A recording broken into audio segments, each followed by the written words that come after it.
Double knockup. Oh, right, again, he timed it well with Yasuo so that Yasuo couldn't R. Solid. Okay, that one's like that was good. Yeah. This guy's really good with his Qs. This one, okay, this one is really good. This one. Hey, welcome to the Cool Club.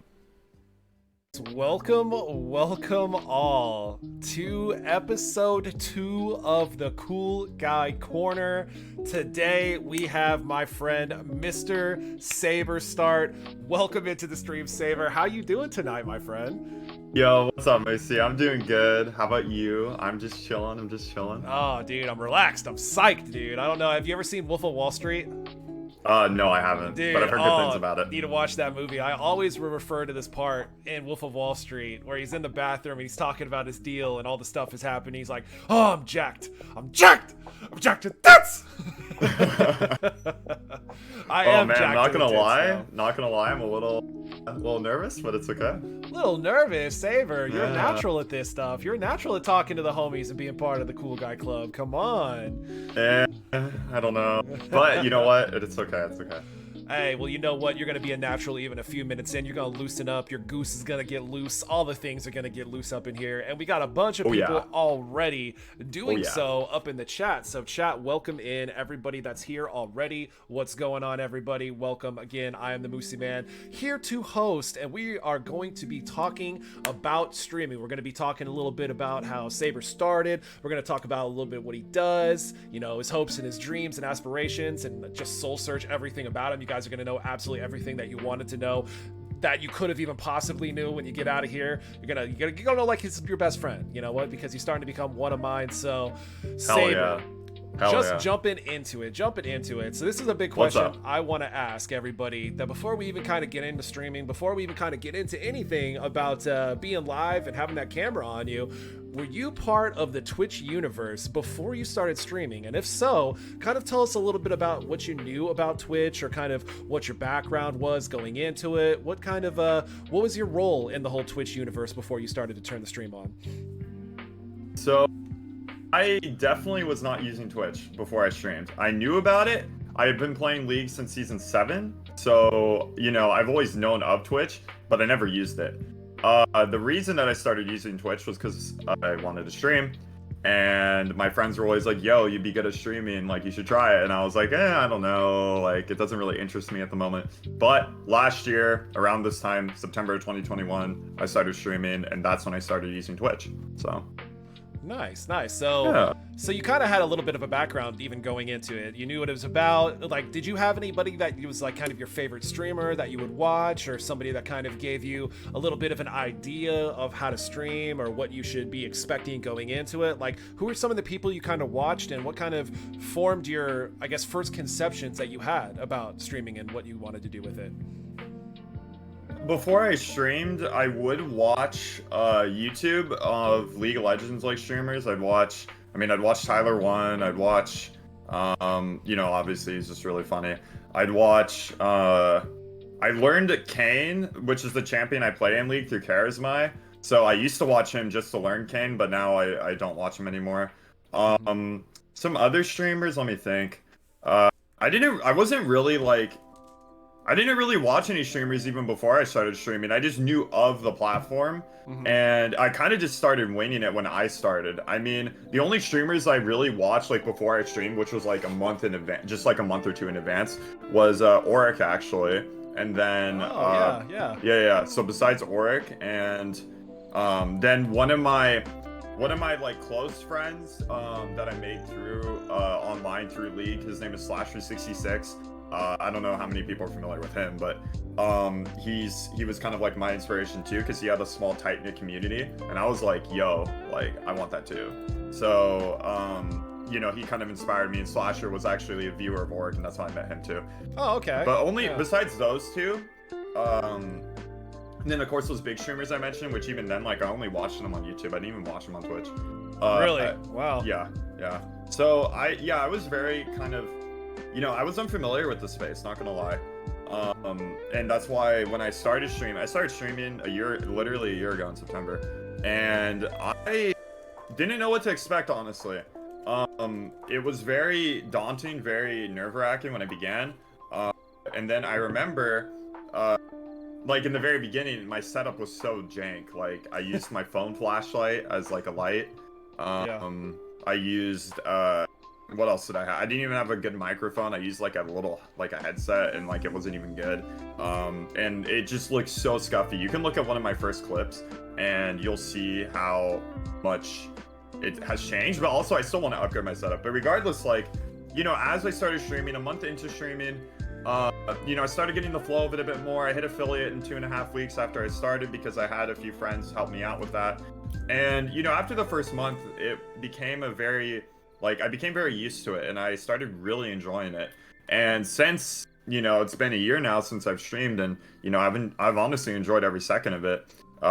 You know, and it's crazy because I can't believe how far I've come, and how great this journey's been, you know? Yeah, I mean, it is crazy. Everybody, and this is my kind of leading into my next question. You know, it seems like you had a lot of experience. It's funny because the reason I'm going to be asking a lot of people this question is because me personally, before I got into streaming, like you said, I watched YouTube videos. I kind of knew a little bit about like, hey, these are the edited, cut down versions of what people do live. But to tell you the truth, outside of, I think, maybe the LCS, I would watch like the live Twitch channel before they started getting really big on the YouTube channel.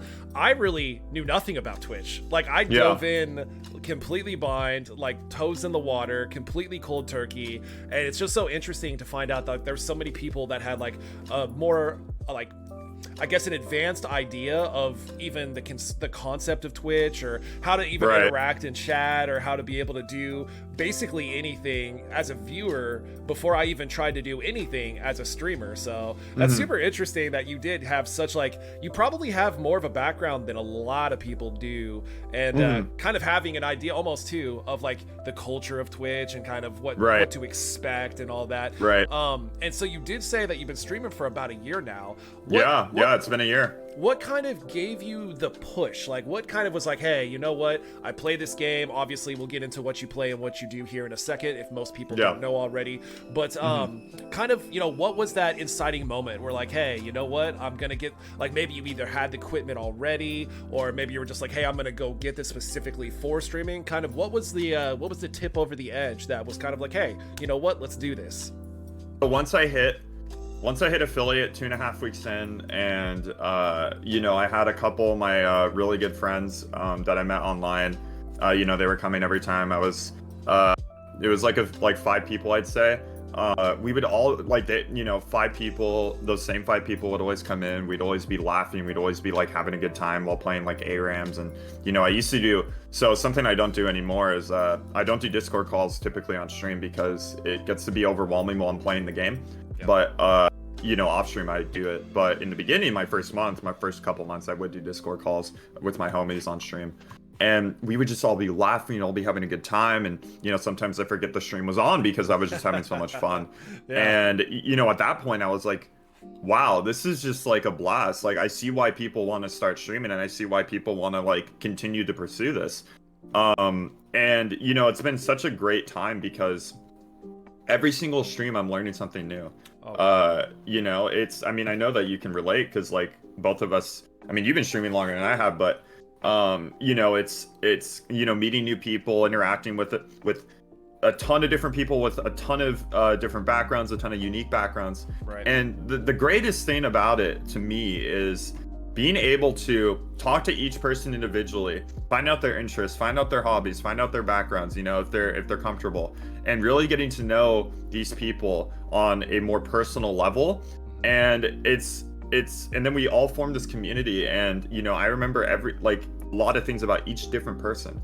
And, you know, it's a blast. And, you know, above playing League, because, you know, I'm a League streamer, and you know, League of Legends is fun, and yes, it's a way for us to kind of come together. But you know, I think the biggest thing about it is we were a motorized bicycle company. Oh, hold on, sorry, an ad just came up. that. Anyways, yeah, you know, the biggest thing about it's not so much about League. Like, yes, League is fun, but what I like more about this is that, you know, I realized that I could care less about, you know, how I perform in the game. Like, yeah, sometimes when I'm like not doing well, it sucks. But like at the end of the day, like what I care about is hanging out with my chat, hanging out in stream and talking to everybody and being really comfortable with everybody. And that's what I care about. I don't care about the game so much. You know, like League is fun, but you know, I'm doing this because I want to interact with everybody and want to create a safe space, a good environment for people to come together and talk and just talk about our genuine interests and everything. So for sure, and it becomes it's kind of, I think what you said and what a lot of people see it as, hey, I already played this game, I've got experience on it, I can see myself, because we'll get into kind of what you do and kind of what got you on the path that you got as far as your League of Legends, I guess, career, you could say.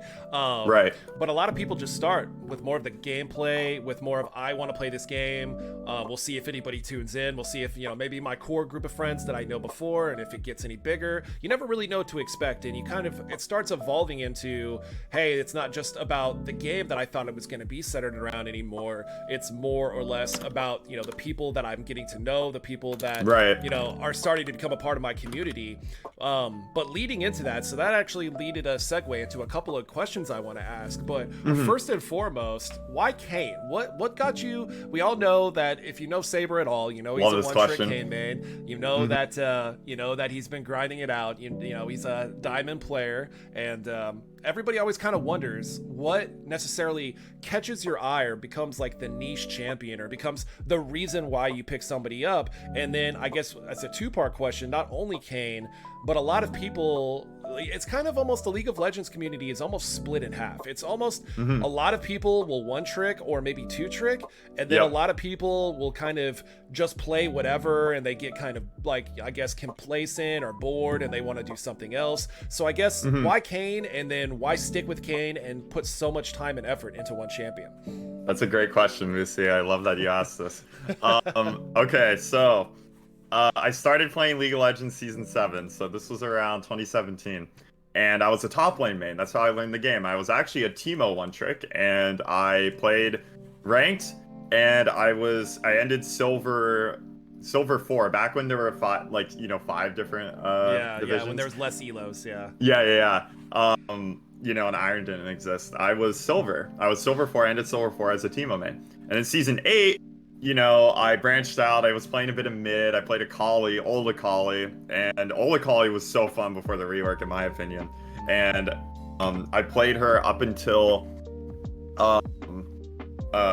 Season 9, and then when they reworked Akali, I dropped her. Then I went to Lee Sin. So this is when I started kind of segueing into the jungle, because as a top laner, as a mid laner, I would do my thing, but I would always see these junglers like moving everywhere around the map, taking objectives, ganking, and always having these good KDAs, or of course feeding, but like I'd always see these junglers just like popping off and being everywhere on the map, and I was like, sheesh, like I want to do that. Yeah. So I one-tricked Lee Sin, because I would see these montages. Yeah, I would see these montages of Lee Sin, and I was like, oh my god, I want to be that player. I want to be the guy who can flash ward hop kick the insect, the ADC into my team. Yeah, exactly. All right. And Lee Sin's a pretty hard champion mechanically, so I figured like with good mechanics you'll be rewarded. So I one-tricked Lee Sin for Season 9, and I made it to Plat 4 for the first time with Lee Sin, and that was really cool.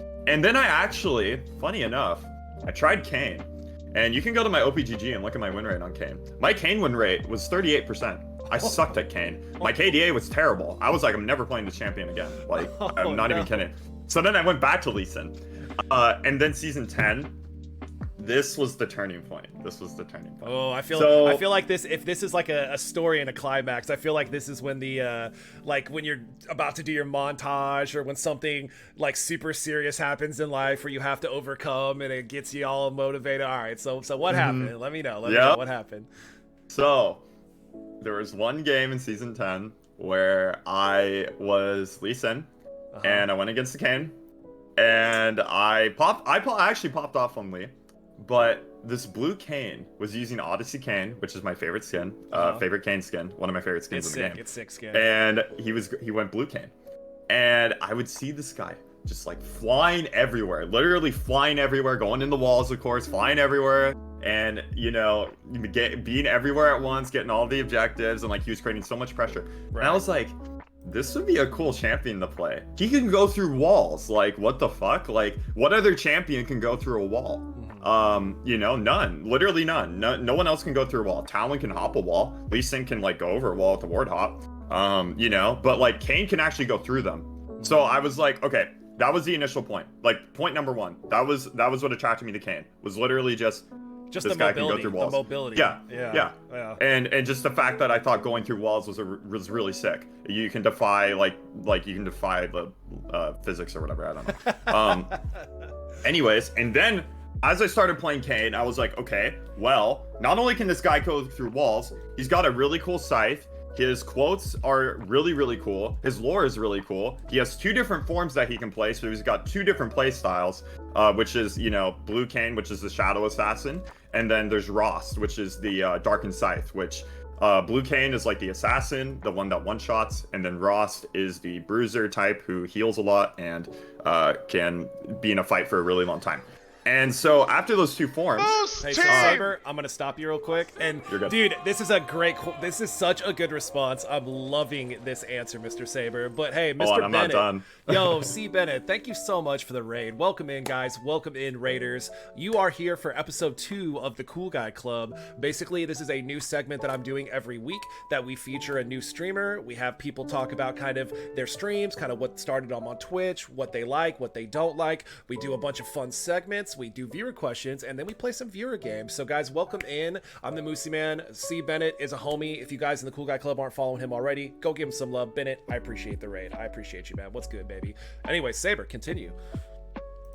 All right, so yeah, so Kayn's got 2 forms, and I was like, this is so cool. Like, I can play 2 different play styles. And not only that, but if you listen to Kayn's quotes, it's just so cool, in my opinion, comparatively to the other league champions. He's got like this weird relationship with Ross. He's talking back and forth with him, and then, you know, when Ross wins, he's roasting Kayn on the daily. When Kayn wins, Kayn is roasting Ross on the daily. Yeah. Like, it's so funny. And so that's what attracted me to Kayn. And so I was like, I want to become a good Kayn player. Right. So I started watching YouTubers and, you know, just trying to get better at Kayn, trying to get the pathing down. I initially was really bad at Kayn. Like I said, in season 9 I had a 38% win rate. I did not know how to play him. It was hard. And so the biggest thing about Kayn, and what I've learned as I climbed, and Kayn is what got me to Diamond in season 10 for the first time, was the biggest skill expression of Kayn is his early game.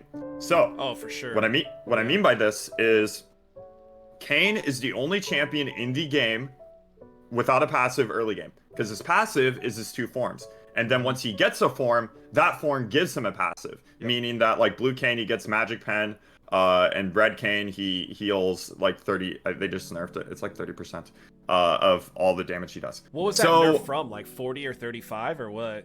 It was like 35, I think, to 30. I actually don't remember. It's something with his AD scaling too, because Red Kayn was really strong after durability patch. And real quick, what did the jump? You said you ended Silver 1 season. When you got to Diamond, 4. How long between the journey from Silver to Diamond was it? Oh, good question. Yeah. Okay, so season 7 I was Silver. Season 8 I was Gold. Season 9 I was Platinum. Season 10 I was actually Platinum. My bad. I misspoke. Season 10 I was Platinum. Season 11 was when I hit Diamond.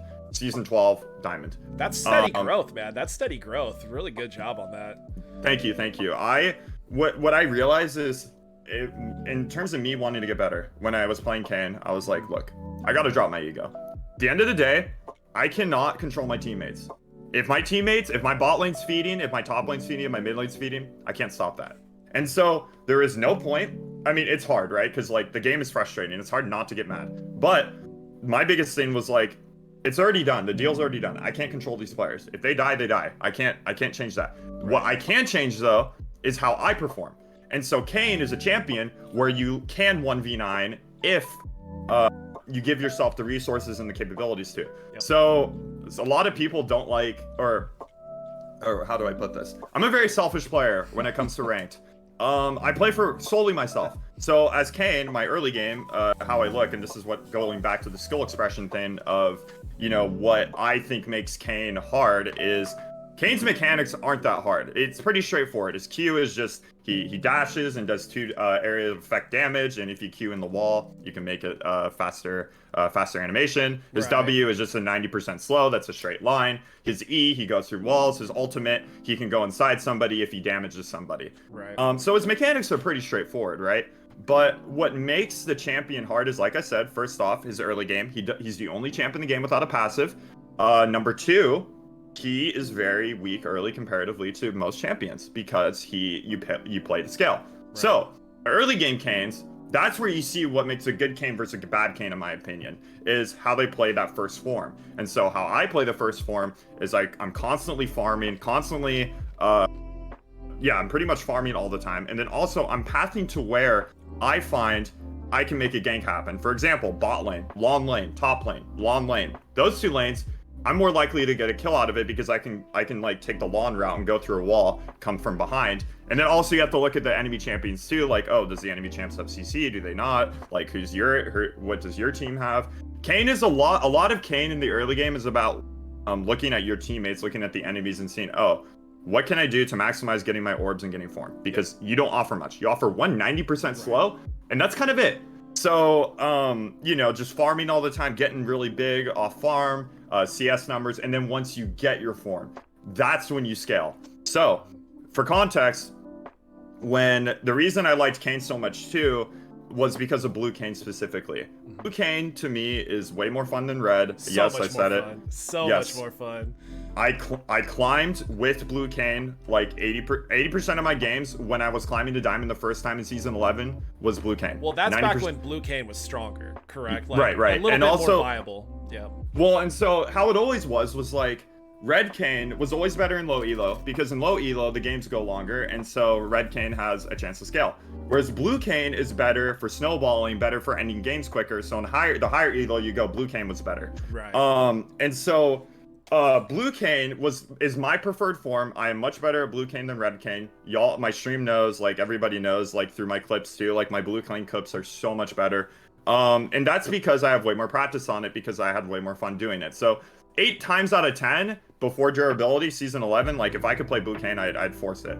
And then the other thing was Odyssey Kayn. So I talked about that skin and how it's a legendary skin. Well, so it's funny because you're saying that you're exactly what a lot of people pick some champions for is the skins primarily, right? Like, hey, I love how this champion looks, especially in this skin or that skin. But that's funny because I'm hearing a lot of reasons why people end up, because it's your champion that you climbed with. It's a champion that had a good skin. It's a champion that you enjoyed. So like all of the factors about one-tricking someone are definitely coming in your response right now, which I love that. Anyways, continue.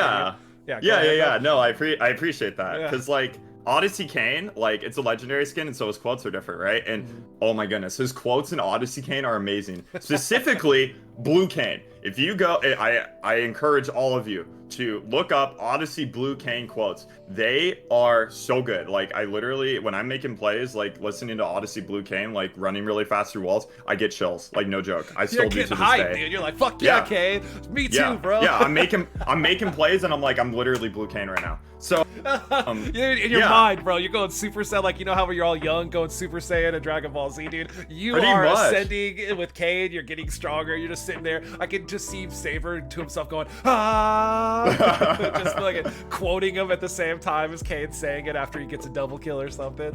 I love that shit. Legit. I love it. And the other thing about Kayn is there's kind of so Kayn is a champion that when he's meta, he's very much a popular pick. And then when he's not meta, he's not really a popular pick. What I mean by this is so there's like there's a few Kayn one tricks, right? Kayn is a good one trick because he offers a lot to the table. Now when Kayn is meta, like one form specifically, like recently it's been Red Kayn. Kayn is like S+ tier, right? So Kayn is like specifically Red Kayn, like in this last patch. But when Riot, so the thing with Kayn that I've noticed with Riot is they either make Kayn very, very strong, and meaning one of the forms is like really overtuned, whether it's red or blue. But anyway, one of the forms is really overtuned. and then they'll nerf it to the ground, and then he becomes really, really bad. He becomes like a really bad pick. So Riot, it's either Kayn is like best jungler in the game or one of the worst. Right now, he's actually one of the worst. But last patch, he was actually one of the best just because of Red Kayn. But again, yes, I've been one-tricking Kayn since season 10. And just been practicing him ever since. I have not had as much fun with League as playing Kayn. Like, Kayn is the reason I play League of Legends. I know that sounds cheesy, but at this point, I don't have as much fun playing any other champion, and that's why I one trick. You know, I'll play some other champs here and there. Like, I like Hecarim a lot. Hecarim's really mobile too. I love Hecarim. I've been playing him recently, actually. I also like Master Yi a lot because Master Yi is fun when people get upset that you're getting pentas. Like, Master Yi is very fun. But, you know, overall, like, I've never had as much fun with the champion as Kayn, and that's why I can one-trick him. But I know for a lot of other League players, you know, they love playing, like, a bunch of different champions because they get bored of a champion if they only play it, like, they play it, like, they play a champion 5 games, and then they're like, oh, yeah, I want to play something new, like, you know? And that's perfectly valid, right? But for me, Kayn was my one trick, and not only that, it helped me climb, and it helped me become a better player. And, you know, honestly, like, it helped me kind of, you know, I never really had an ego when it came to League. I know the League community, like, you know, it can be a little toxic. No ego? I don't even comprehend that right now. Well, okay, actually, I'm joking. No, let me take a step back. Okay, not from you. I'm just saying a League player that's high elo, that with no ego. What is that? No. Actually, no. I take it back. There's a difference between having an ego, which you know, my ego does show, but then there's another thing about being toxic, right? So, like, I understand that I'm pretty good at the game because I'm Diamond 3. I'm Diamond 3. I'm not the best, but I'm not, you know, I'm not the worst. That's top 3-4% these days? I mean, that's I think it's good, like, man. I think it's actually like top 1.5%. Jeez, yeah. Because of the elo change a little bit this season, like, you're even higher. Yeah, exactly. And so, you know, of course I have a little bit of an ego, so let me take that back right now. But the difference is I'm not toxic, at least, you know, I mean, maybe, I don't know. I'm not toxic. I never type. Occasionally, maybe I'll pain once or twice, like maybe in a rank game, never in a normal, maybe in a rank game. But other than that, you know, no, I'm not toxic. My whole mentality, like I said, is because I play this champion that can 1v9 and I play selfishly, I take the game as I am the team. I am Kayn. I'm going to farm up in the early game, get my form. Once I get form, I will 1v9. Does not matter what my teammates do. Now, of course, that doesn't always work, but it does work too, because that's the type of champion Kayn is. I can't do that on, like, other champions, like, I don't know, I mean, you can do it on, like, any champion, right? But with Kayn, like, it made the most sense to me. And, you know, because I was having the most fun. So, to end this real quick, I recommend people who are trying to find a main or are trying to climb, play what you think is the most fun. Does not matter, just what you find is the most fun, that's what matters. So for me, when I was playing Kayn and I had a 38% win rate at the time, I still found him really fun. I didn't even care that I was inting every game.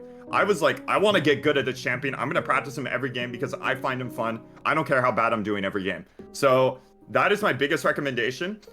Find a champion that you have the most fun with. And then also, like Moosey just said too, with the advice of muting all, I think muting all is a great thing. Muting all is amazing because, you know, your team, like, I'm not going to say I know what I'm doing all the time. I definitely don't. I'd be challenger, I'd be rank 1 if I knew what I was doing all the time. But, you know, muting all is a good tool because there's no point in typing. There's no point. Like, 9 times out of 10, like, people, like, there's no point in talking to your team. Like, that's my opinion. No matter, like, it can be good, it can be bad, it can be neutral. Right. It can literally have absolutely no emotion in it, and somebody somehow, some way is gonna take something that you say to be attacking them or negative or like something that you're critiquing them, because if you're saying something that's something that you should be doing, somehow they're failing or somehow they're doing the opposite, right? So it has to be it's such a weird thing, and that's such a good response, because what a lot of people will stop doing is there's a bunch of different people, and so I've actually kind of like expanded my champion pool so much. You know, I played support, and then I played top, and then I played jungle, and now I'm learning ADC. I've never really tried to play mid, but you know, mid's the one thing I will not touch. I actually had a midnight the other week, probably about 2 weeks ago, and I was like, you know what, just for an entire night I'm gonna play mid. I played Ziggs and Ahri, and I actually had the two games in a row had the most damage in the game. game, we won, that's cool.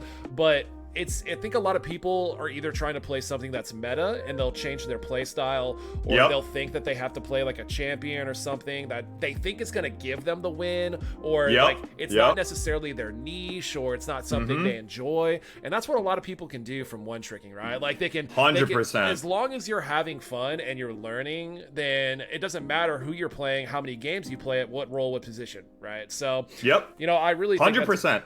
I really think 100%. that's a good point. I really think that's a good point. So what would you say? So I didn't even know. Funny enough, I didn't even know, Saber, that you played Akali, or that you played other lanes before you stepped in to play Kayn jungle. Like that blows my mind. I had no idea that. I didn't even know that about you. And for anybody that's out there that's watching, I'm not doing a whole lot of, like, obviously people that I don't know I'll be looking into for these segments, but for the even like my friends that I've known for a while, like I'm not going to do like background into them and talk to them about everything. Like what you're seeing here is pretty much kind of the generic organic conversation between me and Saber even leading up to the stream. So that's so funny. I had no idea. That's so interesting to know that you played so long in a different role, and then you just clicked on something, it worked for you, you climbed, you enjoyed it, and now look where you are, man. That's fantastic. And that's the whole thing about climbing, is that play what you think is the most fun, and then the rest will follow. Because, you know, like I said, even when I was inting, I'm just like, I'm having so much fun with this champion. Yeah. You know, but real quick, what is your favorite skin in League? Do you have one favorite skin in League? Because mine actually isn't a Kayn skin. So Odyssey Kayn is my second favorite skin in the game. My favorite skin in League is actually God King Garen. And it's kind of surprising, but it's because I just find that skin so aesthetically beautiful. I think that God King Darius is better just because of the dance where he gets to like do the, like, you know, the viral dog dance where he like rocks his hip and shakes his butt, and the lion does it with him. That's so awesome. Even not even to like negate or like to like on the contrary, I like this skin better, even though it's like the same set of skins. But I would say mine is Gentleman Cho'Gath, just because like he talks like this, like, and he's all debonair and dressed up and shit, and he's Gentleman Cho'Gath is amazing. Yes. I've never played with that skin, but you know, every time I see it, and I'd always hear the "up you go" or whatever. Yeah, Gentleman Cho'Gath's really good. Yeah, I just wanted to ask you that because my favorite skin, a lot of people get surprised. It's not actually a Kayn skin. It's God King Garen. So it's a plot twist. They didn't even see it coming. Yeah, legit. But Odyssey Kayn, number 2, and obviously I still one-trick Kayn. I don't really play Garen anymore. I did used to main Garen, and I only mained Garen because of God King Garen. I was like, wow, this skin's so beautiful. I got to play this champion. You got to try it out, right? And even if you're not good at the champion, you're like, dude, this isn't for me. You're like, hey, I gotta at least give it a fair shot. Yeah, exactly. But yeah, so Saber, as far as streaming goes, as far as since you've been on the platform, you know, I mean, there's a lot of things that people, you know, they learn, they're new to, something that they kind of pick up as they go, something necessarily that they didn't see coming. As far as the platform, so as you started streaming, what would you say one of the biggest things that was a little bit unexpected? You didn't really, you know, interpret it coming. You couldn't have ever guessed that it would happen. Maybe it's something good, maybe it's something bad, but what would you say kind of sticks out as, hey, you know, I never thought that as far as streaming goes, this would occur, or this is something I would have to think about or consider, or this is something I would have to pay special attention to that I never even comprehended was going to be something I'd pay attention to at all. But yeah, so what would you say if you had to pick something in specific? So I would say for that question, when it comes to streaming, right, before I started, you know, and I knew very little, you know, as I said, I watched only two streamers like a month or two before I started. Right. You know, I can't speak for everybody, right? And you know, and I don't want to generalize, but you know, my original thought process behind streaming was kind of just like, oh, streaming's all you do is you talk to people and play video games. Like, you know, it just sounds like a really fun time, which, you know, that is in essence what you kind of do, right? But what I didn't expect was how hard and how tiring it can get. Yes. Great answer. You know, great answer. I literally will stream 3 hours, and by that 3-hour mark, I am so tired. And it's because, you know, it's how do I put this? It's mentally taxing. It is mentally taxing, and that's not a bad thing at all. I wouldn't be I love streaming. Like I stream because I really like it, so don't get me wrong. It's just, yes, constantly paying attention to the game and trying to put on this like quote unquote show, because I am a, you know, I kind of, you know, in a way I market myself as a Diamond Kayn one trick. So, you know, when I'm inting on Kayn, because of course I have my games where I int on Kayn. We all do. You know, I feel bad. I feel bad that I'm inting, you know, and then I feel bad because I'm not putting on a good performance for my chat. Now, of course, my chat is obviously super understanding, and they're there for me, but you know, I still feel bad. And then, you know, it kind of, I don't want the vibes of my stream to go down. I don't want, you know, and so when I'm having these poor performances and then, you know, it kind of affects my mental, it gets more mentally taxing, and then I'm just tired, you know, and then I'll have to stop streaming. Now, recently, I've kind of had this resurgence of, you know, just loving, like doing longer streams is what I mean. Like, I've been doing 4-hour streams lately. Like, the past, like, 3 streams I've done 4 hours. And it's because I find my endurance, my stamina and my endurance, like, going up. So that's really cool. But yes, I would say the biggest thing that was kind of surprising and unexpected was how tiring it is. Yeah. Because I just kind of thought that, you know, I'd see these people do these 8-hour streams and, you know, I'm just like, yeah, you're just playing video games. Like, I play video games all the time. But it's a very tiring process. Also, real quick, special shout out to #1 Lover, because he was my very first raid before I hit affiliate. Yeah, so, no. Thank you, #1 Lover. I actually told him that. So me and Lover talk quite often, and I was like, dude, I didn't know you were actually like Saber's official first raid ever. I was like, dude, and that's what gives you, and that's one of the things that I'll always remember. Like my first pretty decent sized raid, like I don't even like, and of course, like shout out to anybody that might have raided me with like 1 or 2 people when I was very small. And this is 2 years ago, but when you get that first like more people than you have in your own chat raid, you know what I mean? You're just like, whoa, what's going on here? Like you don't know what to do, but you'll always remember that. You'll always remember that in your mind, and that's awesome that you guys have that connection. No, I vividly remember. I was actually not even playing League. I vividly remember how it went. I was playing League in the beginning of my stream, and then my friends and I was playing with 2 of my friends, and then we were like, oh, let's hop on the Wizard 101, which was one of my childhood games, you know, because why not? Right. So I started playing Wizard 101 and streaming it. And then all of a sudden I get that notification from #1 Lover. It was like a party of like 50 something people, and I was like, there's 50 something people in my stream now. What in the world? You're like, oh my god. Like legit, like my eyes got really big, and I was like, dude, there's no way this is happening. Like I was blown away. And then I remembered Lover's chat. Like they were like, oh, raid him because he's not playing League, he's playing Wizard 101. And you know, that's actually how I met Lover, was through that raid too. And you know, it was really cool because that was before I hit affiliate, and I vividly remember my exact feelings and my exact like the way I felt about it. And I remember where I was in Wizard 101 too, like in the game specifically. Like dude, it like cemented in your memory. Like, it is, and it always will be. Yesterday. And it always will be, and that's the thing. Like, and that's why, you know, #1 Lover, like very appreciative of that, and also just like, you know, I'm here a year later, here you are, Lover, and like here I am, like I've streamed for so much more now than that time in the past, and you know, lots of things have changed, but you know, Lover, thank you for that first raid, dude. I will always remember it. Dude, for sure. Dude, so Saber, it's interesting because one of the questions I was gonna have for you, and maybe this is the same answer that you'll shoot back to me, so we have a little bit of background for it. But if there's one champion that if you had to say tomorrow, if Kayn got deleted off the platform, we never saw Kayn again, if you were like, hey, I know, I saw you shed a tear, just a single tear, what would you say? Like, not even that if you're good at the champion, let's say that you could pick up something and be immediately just as effective, like in the perfect world, as you are with Kayn, right? Something that you think would be, you'd be at the same elo, you'd be the same effectiveness, you'd have the same amount of fun. If there's one champion in the game, who would you say it would be if you had to tomorrow? Yeah. So this might upset some people. Oh no. Yeah, because people don't really like to champion. Like, that's the common kind of consensus. And if it's Yuumi, I'm gonna fucking cancel the stream right now. Not Yuumi, not Yuumi. Okay, don't worry. I was gonna say, if you say something like Yuumi, bro, we're done here. No, but I will explain why, and I'll also explain why and people can disagree with me on this, but I'll also explain why this champion's harder than I think people realize. Okay. This champion, Master Yi, that would be the champion. Yes. Master Reason Yi. being.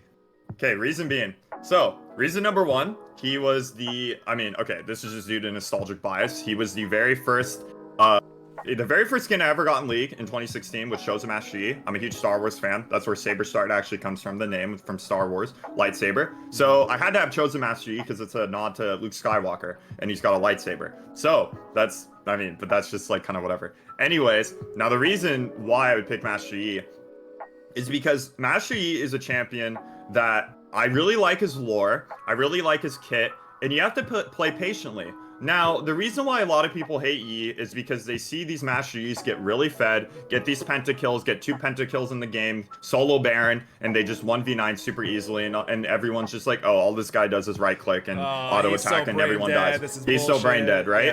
And, you know, in essence, like, in a way, yes, in the sense of, like, I understand that his mechanics are simple, but in low elo, he's always going to be good. Reason being is because in low elos, teams do not know how to stack CC or play coordinated. So yes, when a team doesn't know how to stack CC or play coordinated, Master Yi is going to pop off. And that's why Yi in low elo always has these like higher win rates. But the higher elo you go, this kind of goes into his lore as well. Master Yi is the like the Wuju master or whatever. He in the lore, he like trained Wukong, and you know, it's all about patience, and that's what his kit is too, because Master Yi is a very glass cannon squishy champion. And so you have to really be patient about when you go in, when you press your Q to dodge things, when you press your W to meditate to either heal yourself or even just to have an auto attack reset, which they reworked Yi to where his meditate isn't a 30-second cooldown anymore, which is cool, and so that made him better. And so you got to play very patiently, especially in high elo with Yi, because in higher elo, up until recently, so Yi actually has a decent win rate in high elo right now, which is kind of rare, because Yi is pretty solid right now. But for the most part, Yi has always had like in Plat Plus like a 48 win rate, and it's because teams know how to stack CC. And when you stack CC against the Yi, boom, he's dead because he's squishy and like he can't do anything. Right. But there also, I mean, this might sound kind of like fucked, but like in a way, it's like Master Yi, because so many people like don't really like him, it fuels me. I'm like, yo, I want to play this champion, and I want to show you. I want to show you guys who's boss. Like, you want to show the haters. You want to show. I want to show the haters, and like, right. yes, I agree that he's simple mechanically in the sense compared to other champions. Yeah, 100%. I'm not saying that he's not, but what I am saying is that he's harder than people realize, and especially to make him work in high elo, he's harder than people realize. You got to play patient. So yeah. That's all. That's a great answer. I mean, that's something that I wouldn't expect. And I've played some Master Yi in the back, and in my background in the past, in my history. God, I tried to say all 3 words at the same time. And a lot of people don't understand. Like, yes, maybe a low elo, like bronze, silver, maybe even gold. Like, you can get to a point where as long as you're farming, you're power farming, as long as you're getting free kills early, like Master Yi is definitely viable. But if you're in any kind of comp, like there's only comps that you can play Master Yi into, and there's comps that you can't play him into. Oh yeah, 100%. I don't care how low elo you are. If you're a Mumu, you can press R. If you're Rammus, you can press E. If Rammus, oh my god. Yeah, like but it's so funny because people, like if they look at Kaozep, right? If they look at that player in Korea, if you guys don't know Kaozep, go check him out.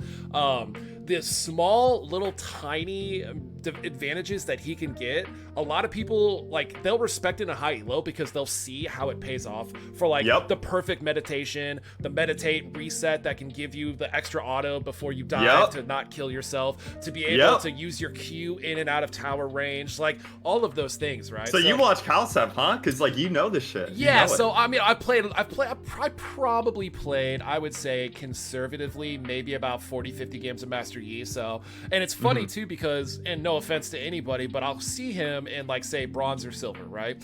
And you'll see him pop off and get about 15 kills and get to the late game, but then you'll see him get to the late game where people are strong enough to one-shot him, and if he doesn't know how to pick his opportunity to go in, if he doesn't know how to wait in a team fight, if he doesn't know how to use his abilities correctly, the later the game goes, it's more like you'll see him fall off. If you can tell somebody that doesn't know how to carry with him, if that makes sense. That's exactly what I'm saying. That's exactly what I'm saying, and that's why I think Yi deserves a bit more respect. He's also getting the new prestige skin next patch with Spirit Blossom. Heck yeah, I'm grinding for that. That's the only other prestige I'm gonna have besides prestige Kayn. So I'm gonna grind for that. But can I ask you the same question? Who would you, if you could one trick somebody, like who would you pick? Do you have an idea? Because I know you don't really one trick, but honestly, I would say this because I'm so jealous of the amount of mechanics that go into the champion, and I've seen so many good players take over in pretty much everything below platinum. I think Zed would be so fucking fun. Welcome into the chat, Aqua.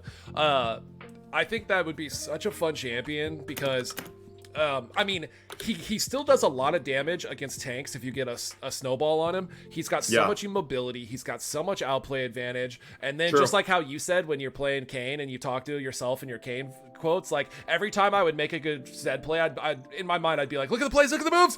Like I would say that. I would have that on repeat every single time. So, dude, fantastic. That is cool. I would love to keep talking more about streaming, more about Twitch. I think we got a good little in look into far as what you like, kind of what you got you started, why you do what you do. Just to kind of round this out though, for where you would see yourself going from here in the streaming universe, as far as if you would still play League, if you would still play Kayn. Let's say we're sitting down and it's a business meeting. Where do you see yourself in 5 years from now? Like, where do you see the direction of where you kind of want to go, right? Do you want to try to play other games? Do you want to see as high as you can climb with Kayn? What's kind of, I know this might be something you put a lot of thought and time into, but what do you say would kind of be the next step? What's something that you look forward to? It's actually something I should think about more, because to be quite honest with you, I don't think about it. So, so a year ago when I started streaming, I didn't think that I would be streaming this long, to be quite honest with you. I was blown away by the amount of support and the amount of support that I've gotten over this past year, and that's what has motivated me to continue streaming. And I say to my stream all the time, like, it's literally the chat, like my chat, that makes the stream. Like, if it wasn't for my chat, I wouldn't be streaming. And so, I haven't given much thought to it, because this whole kind of, like, when I started streaming, I was just kind of like, yo, I just want to try something out and kind of just go with the flow. And that's kind of what I've been doing. But to answer that, I still want to play Kayn. I as far as right now goes, nothing will change about that. Like, Kayn is still the most fun I have in League. I'm going to continue to play him. League, I'm still, like, very much having fun with the game. And so I don't see myself, like, really branching out of League outside of maybe, like, I would love to have something like this, in a way that you've kind of inspired me, because I love these just chatting segments. You've been doing these podcasts, like starting these, and then Kevin Sensei Grayson, who you had last week, he does a lot of just chatting streams now. He used to be a League streamer, and now he's doing a lot of just chatting streams. He still plays League, but doing something like just chatting would be really fun. Just like talking to chat, watching videos, reacting to videos would be really fun. So that's kind of like the little variety I kind of want to implement into my stream in the future. But League is still my game, and like I said, so I'm Diamond 3 right now in League. It is so hard to climb. Like, the amount of, like, you cannot make mistakes, and it's so hard to climb. And like, one day I do want to reach Masters, one day, and maybe one day I will. But I'm gonna grind for that, and like, maybe I'll still stand out as this Kayn one trick, and maybe I'll expand my pool a little bit, like maybe play some Hecarim, maybe play some other champions that people want to see in the jungle, or maybe even do like if it gets enough, if people want to see it, maybe like try to climb on a fresh account on a different role that people want, like support. I know I have a lot of support players in my stream, so maybe like doing a climb from like with support. I think a lot of my chat would like seeing me play support and seeing how far I could go. Yeah, that was kind of my idea. That was my idea last season. I ranked up 5 different accounts between level 1 and level 30. And what I would do is I'd rank it up from 1 to 30. I would get it to gold, and then I would start another account. And the way I did that 4 different times, I had five accounts that were between gold 1 and gold 4. And my whole idea was I'm going to play all 5 positions. Like, they're going to see my climb from the new season, because I'll have that base elo of gold, right? And I'm going to have all 5 of those accounts that I can probably get get pretty easily to gold after placements and whatnot, because it's got that base elo. I think even though I'm shit at mid and ADC, I could probably get it to that point and then play all 5 roles. And I've been platinum in 3 roles. I was trying to see if I could get platinum in the other 2 roles, and it's so funny, the opposite happened this season, to where some of my accounts I haven't even placed, and then the only account that I've been playing on is because my girlfriend Brandy picked up the game this season, and I didn't really foresee that happening. So I've only basically played ranked either with her. I've maybe played a few games by myself ranked on that account, and that's it. And so, dude, I've never been in bronze for more than a placement, and I've been bronze on that account because of the fact I'm playing ADC and I'm not good at it, and I'm learning, plus she's a brand new player. So, dude, I have never been in bronze for this long, and dude, I don't even want to talk about it. We're talking, the ego in bronze is insane to me. I thought gold and like platinum elo was crazy. No. But that's a whole different story. People in hard stuck, but yeah, no. That's what I'm talking about, the league community in general. People in league, especially in lower elo, but even in high elo too, it's the same, where people just, so what I noticed playing in diamond versus playing in like bronze or silver is, bronze and silver, everybody just thinks they're always right and they know what they're doing. So like if they're gonna blame someone else, they're gonna blame your teammate. Whereas in diamond, because they're at that level at that point, if you make one mistake, your teammate's gonna fucking write you an essay about like what you did wrong and like how you should improve. Like in diamond, it's always like these big monologues about like, why did you go to what, you should have warded there, and then you should have done this and then that. Whereas in bronze, it's just like, oh yeah, you're just bad. It's like, it's your fault, but I don't know why. It's just your fault. Yeah, it's just your fault. That's so funny though, because exactly what you said. I think that'd be great. Looking forward to the future. Like that's kind of why I brought in my kind of experience of what I was gonna do. I think that's great. I think that might be a good idea, kind of for people to see. Maybe even your struggle. Yeah, see something different too. Yeah, something new and different. Something for even something maybe new and exciting for you to start doing. Kind of like and even if you do or you don't do it, like I think that'd be fantastic to see if you can get to your GM or masters or whatever it might be. It'd be interesting kind of seeing if you can start and kind of pick a new role and do the Tyler 1 special where you try to rank up on everything. So yeah, guys, make sure, if you're not already, !guest, you can follow Saber on his journey. He's got some big things coming up in the future. I know this guy's got a great personality, and he's got nothing but exciting shit coming up in the future. But Mr. Saber, I appreciate it. I would love to go to the segment section now. I've got a treat for you. So I did this last stream, but I wanted to have this be kind of the leading out section in the next segment part. And for anybody that's watching, kind of the structure of what the Cool Guy Corner will be, it'll be kind of this little interview session that we have to get to know the streamer, get to know a little bit more about him. We'll step into what we call the segment section. We'll be doing kind of some fun activities. We'll be having user polls. So this section, you'll be able to poll and vote on what you think, and kind of will involve the audience a little bit more. And then we'll do some segments. We'll do all that. Coming up after that, we'll have like viewer questions. If you do want to ask Saber or myself absolutely anything that we've either hit on and talked about, or absolutely anything that you would like to know, we have a viewer question segment coming up after that. We have a queue open for it, !join, if you would like to join that viewer section, the viewer question segment. And then we'll have some a viewer game that we'll play afterwards. Me and Mr. Saber, we will be playing some League at the very end of the stream, so if you'd like to stick around for that, you're more than welcome to. But Saber, we're gonna start it out with a little bit of a segment that I like to call Who is Cooler Than Who? Who's cooler? Let's step into it real quick, shall we? Okay. All right.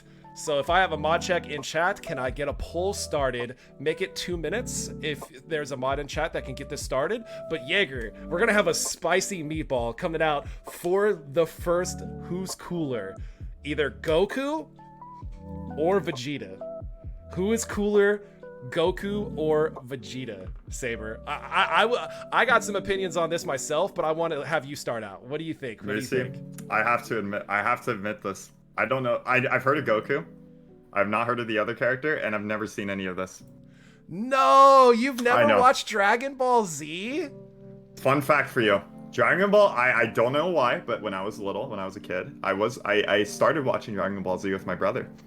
And my mom was like, "You're not allowed to watch that, it's too violent." And I was like, "What? But you allow me to watch these other things that are violent." So, to put it shortly, yes, I've heard of Dragon Ball, but I have never seen it. Yeah, I'm sorry, like, but probably Goku, just because I know his name and like I know where he's from, but that's it. Oh no, chat! I know. Chat, we have to let this dirty animal gotta know educate ourselves. me. So we have a poll going up. So guys, you can vote on the poll either A or B. A for Goku, B for Vegeta. But since I guess I'll take this one, since dude Saber, I'm gonna have to send you all of the Dragon Ball Saga. I gotta send you all the Dragon Ball Z, please do. Dragon Ball. I got the Tournament of Champions. It's the only anime that I can say everybody in my chat knows anime, and I don't know shit about anything with anime, but I do know Dragon Ball Z.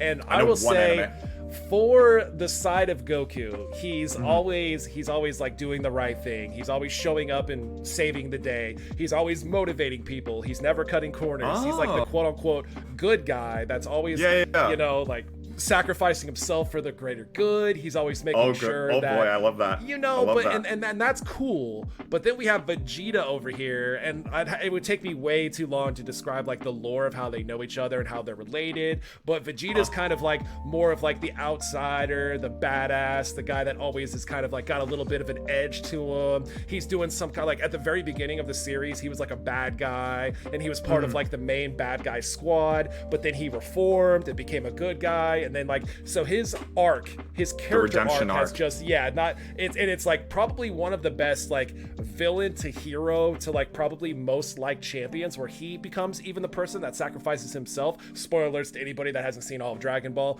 But dude, I will have to say B, and I will let the audience see if they agree with me. I'm gonna go ahead and say they are going to, but yeah, I'm gonna have to say B final answer. And chat, I don't know if you agree with me, but we'll see. I say, so the things I do know about Goku is when you were talking about how he's self-sacrificial, doing the right thing, being motivated, my favorite, not to kind of steer off this, but it leads back, my favorite superhero is Superman. I grew up with Superman. I love Superman. I saw a TV show called Smallville about Clark Kent growing up to be Superman, and then you'll see these like YouTube, it's like Goku versus Superman, who would win. So I always see that stuff, right? And so I knew like very little about Goku. Wait, so Goku? The chat's saying Goku. All right. Well, dude, Goku's a badass. I mean, he's typically the strongest person, right? So like besides like the gods and the people that are like a higher level, but he always like ranks up. He always gets the next level of evolution. He's always the first one outside of a few instances to like hit the beyond mark and whatnot. So I can respect that, chat. I can respect them saying Goku, but I gotta say Vegeta, I mean, that's gonna have to be where me and chat kind of agree to disagree. I understand. So, I think I'd like Goku more simply from your descriptions, because as I said, Superman kind of reminds me of Goku from just your description a little bit, and so I need to see Dragon Ball Z. I need to see it. Dude, you gotta watch it. If there's anything that comes out of just this first slide, you gotta watch some Dragon Ball. Yeah, you got to, Saber. You got to, Saber. I've only seen one anime. We have Christian Bale's depiction of Batman. Okay. This one I'll know. Versus Christian Bale's depiction of God. I had this written down. I think it's, what is his name? I had it written down and I lost it, and I don't know off the top of my head. But the character that he plays in American Psycho, and God, I had this written down, and I feel like a terrible host because I'm not off the top of my head getting what this guy's name is on American Psycho. But yeah. Christian Bale in Batman or Christian Bale in American Psycho? Patrick Bateman. I thought it was Bateman. I was gonna say Louis Bateman. I have no idea where that came from, but yeah. So basically, Bruce Wayne, Christian Bale's depiction of him, again specifically Christian Bale's depiction of Bruce Wayne, or Patrick Bateman, how Christian Bale played him in American Psycho. What do you think, Saber? This is tough because. So I've seen both movies. I'm a fan. So I'm a DC nerd. So I mean, I like superheroes in general. I like Marvel too. Don't get me wrong. But I grew up with DC. So Batman was always a big part of my childhood. And Christian Bale actually is not my favorite Batman. My favorite one's actually Robert Pattinson. Agree to disagree for anybody who doesn't think so. Batman. Oh no. Yep, I think, I've got a lot of reasons, but we don't have to get into that because, like, you know, he's only been doing it. Okay, I'm not going to get into it. Anyways, okay, so, but going back to this question, even though Christian Bale isn't my favorite Batman, I would probably say Christian Bale as Batman because, you know, he was still good. Like, I'm not saying he was bad. Like, he was good. You know, he stood out in especially, I liked his Bruce Wayne a lot. I thought he played that, like, kind of playboy, like, that Playboy part really well, and just kind of like being kind of nonchalant. And then as Batman, he was cool too. But you know, obviously Heath Ledger as the Joker, that was goated. Like that was my favorite performance in that movie. But for sure. And hey, that might come in later. That might come in later. I'm not foreshadowing. I'm not foreshadowing. So I've got to say, so this is going to be the rare time. So me and Beer Band usually almost always agreed last time. Sometimes the chat would disagree with us, but I'm going to have to say that his depiction of American Psycho, it's just that he was so, I guess, I always like the characters that necessarily not just because they're assholes, but he kind of just had this I don't give an F mentality. He like kind of like he thought, and it's not even from like an egotistical or a psychopathic side, but it was kind of more of a like a I don't care what this person has to say, like I'm cooler than this person, I'm more sophisticated, I've got a better health regimen, I'm smarter, I'm more capable, like these guys don't respect how cool I am. And he's just got the swagger. I mean, while he's great as a Batman, don't get me wrong, like I have to say, like, dude, his depiction in American Psycho is like one of my favorite. But this is where the chat's gonna have to go with you and against me again. They have to go against me again. They say, hey, they say his is he your favorite Batman? What? Is he your favorite Batman? I would say Christian he's Bale. probably my favorite Batman. I'd probably say he was. Yeah. So it's hard for me. So this was hard. Like some of these that I put together, I'm like, hey, this is pretty simple. This should be pretty easy, straightforward. You know what I mean? Yeah, like, I mean, everybody's gonna think that, right? So yeah. Okay. No, I agree with your description on American Psycho, and I mean, honestly, for me, it's kind of it's a little favorite towards Batman just because I like Batman a lot. But I don't know, just as like the way he played Patrick Bateman in American Psycho, I think he did a better job actually, because like as I said, I mean, I don't know, it's just this one's hard. This one is really hard actually. Well, it was hard, but chat has spoken, and so have you. So I'm 0 for 2 right now, dude. You're 2-0. I'm 0 for 2. So we gotta go to the next one. I know. All right. So speaking of such, so for the next one we have the Joker. And it can be any depiction of the Joker, right? It can be anybody that played him. It can be any movie. It can be like you can either answer this question as like a generality, say like, oh, hey, this is the reason why for XYZ reason. Like this is my favorite person. This is my favorite movie. Like this guy did the best job, or just the character overall is cooler. Or the Riddler. So Joker or the Riddler. Saber, go ahead, take it away. I think the popular mass will probably say Joker, just because he's way more well-known. Riddler is a really cool villain. I've always liked the Riddler. Joker, though, it's going to have to be Joker for me. I grew up with Jack Nicholson as the Joker, with Michael Keaton as Batman. The Tim Burton Batmans, the first two, Batman and then Batman Returns. I grew up with those movies. I will always have a soft spot for Michael Keaton and Jack Nicholson, but and especially the music. Heath Ledger's Joker was his own interpretation. He stole the show in Dark Knight. He was by far my favorite like actor in the Dark Knight. He's the one who stood out to me the most. Heath Ledger stole the role. And then Joaquin Phoenix, I really liked him too. I don't know which one I like more, because I think Joaquin Phoenix and Heath Ledger, both of them had their own interpretations, because Joaquin Phoenix's was a bit more quote unquote realistic about touching on like mental health issues, and like it wasn't so much it wasn't like a superhero movie, right? It was just about like the Joker and kind of a different take on his origin story. And I really liked that Joker movie, like Joaquin Phoenix. And I thought Joaquin Phoenix stole it. The bathroom scene where he danced, like his acting, like Joaquin Phoenix was the star. And like I think he was very deserving of the Oscar he got. And so I think it's kind of unfair to compare Heath Ledger and Joaquin, because they're both very good in their own rights. And then Jack Nicholson, of course, is just kind of like the OG. So I'm gonna have to go with Joker on this one. So yeah, all right, well, but I do really like the Riddler. I know that I'm going to step into a gigantic L and be 0 for 3 from here, and I swear I'm not just picking stuff that everybody's either, because I don't know what chat's going to say beforehand, right? So I know I'm going to take an L on this, but I have to say, like, for me specifically, I think that what Captain said, Jim Carrey's depiction of Riddler was so awesome for me. It was like he was like one of my first favorite supervillains. And cool. And then on top of that, I just think the edge of like the mystery and like the riddles and like the wordplay and like the investigation of having to be like, oh, what is this? What does this mean? What does that mean? How does it lead me there? While Joker kind of does that himself a little bit, I think that like the Riddler's way of going about it, and especially the most recent depiction, is like it's so cool, and like there's the twists and the turns, and you got to think, and you never expect it, and I think he's just underrated overall. Agreed. Overall, I agree, 100%. Again, chat's coming in here, and I knew they would say it. I knew they would say Joker. I totally understand chat, mad respect. I can't even say that. I took an L on that one unjustly, but dude, yeah. I agree with everything you said, though, about Riddler. I 100% agree with that. That's why, like, you know, it was kind of hard for me, because I also agree about the Riddler, and especially in the newest movie, I really like. And again, people can disagree with me on this, but I was a huge fan of the new Batman movie. Agree to disagree for some people. I thought it was good.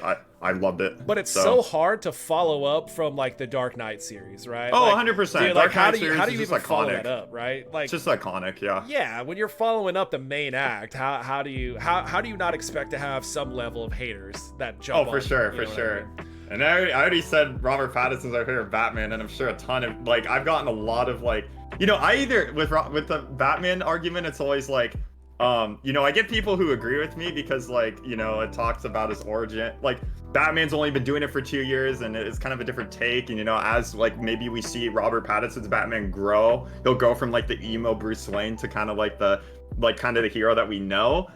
But like, you know, and then of course everybody like, you know, Dark Knight's trilogy, obviously so iconic, so good, and so Christian Bale, like very good too. So it's just different interpretations, and like it's cool that we get to kind of you know, even if we might like one actor or one depiction more than the other, we can still appreciate what the other did, right? So for sure, yeah.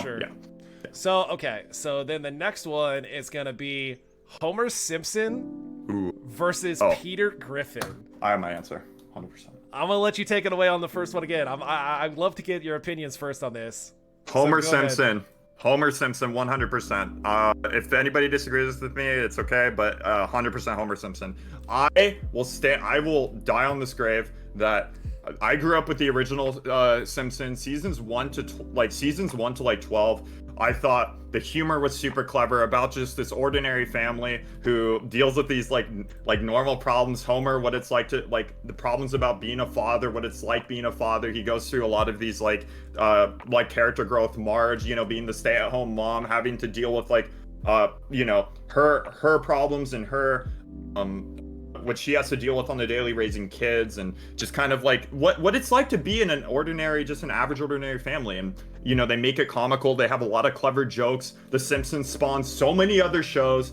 You know, no hate to Family Guy, of course, but Family Guy I never really like. I like Brian and Stewie a lot. I think their humor can be really clever, but I'm not the biggest fan of Family Guy, simply because I think the humor is a bit more raunchy and a bit more it's not as clever. I'm not saying that it's not funny. I've seen Family Guy and I like it. It's just I think The Simpsons steals the show. I mean, it's literally there's an episode of Family Guy called The Simpsons Guy where the Griffins go to Springfield, and the whole episode premise, spoiler alert, is Peter and Homer meet each other. They get along really well, and then Peter's like, "Oh, I'm gonna take you to bar that I go to in Quahog," and Homer's like, "Okay." They both drink beer.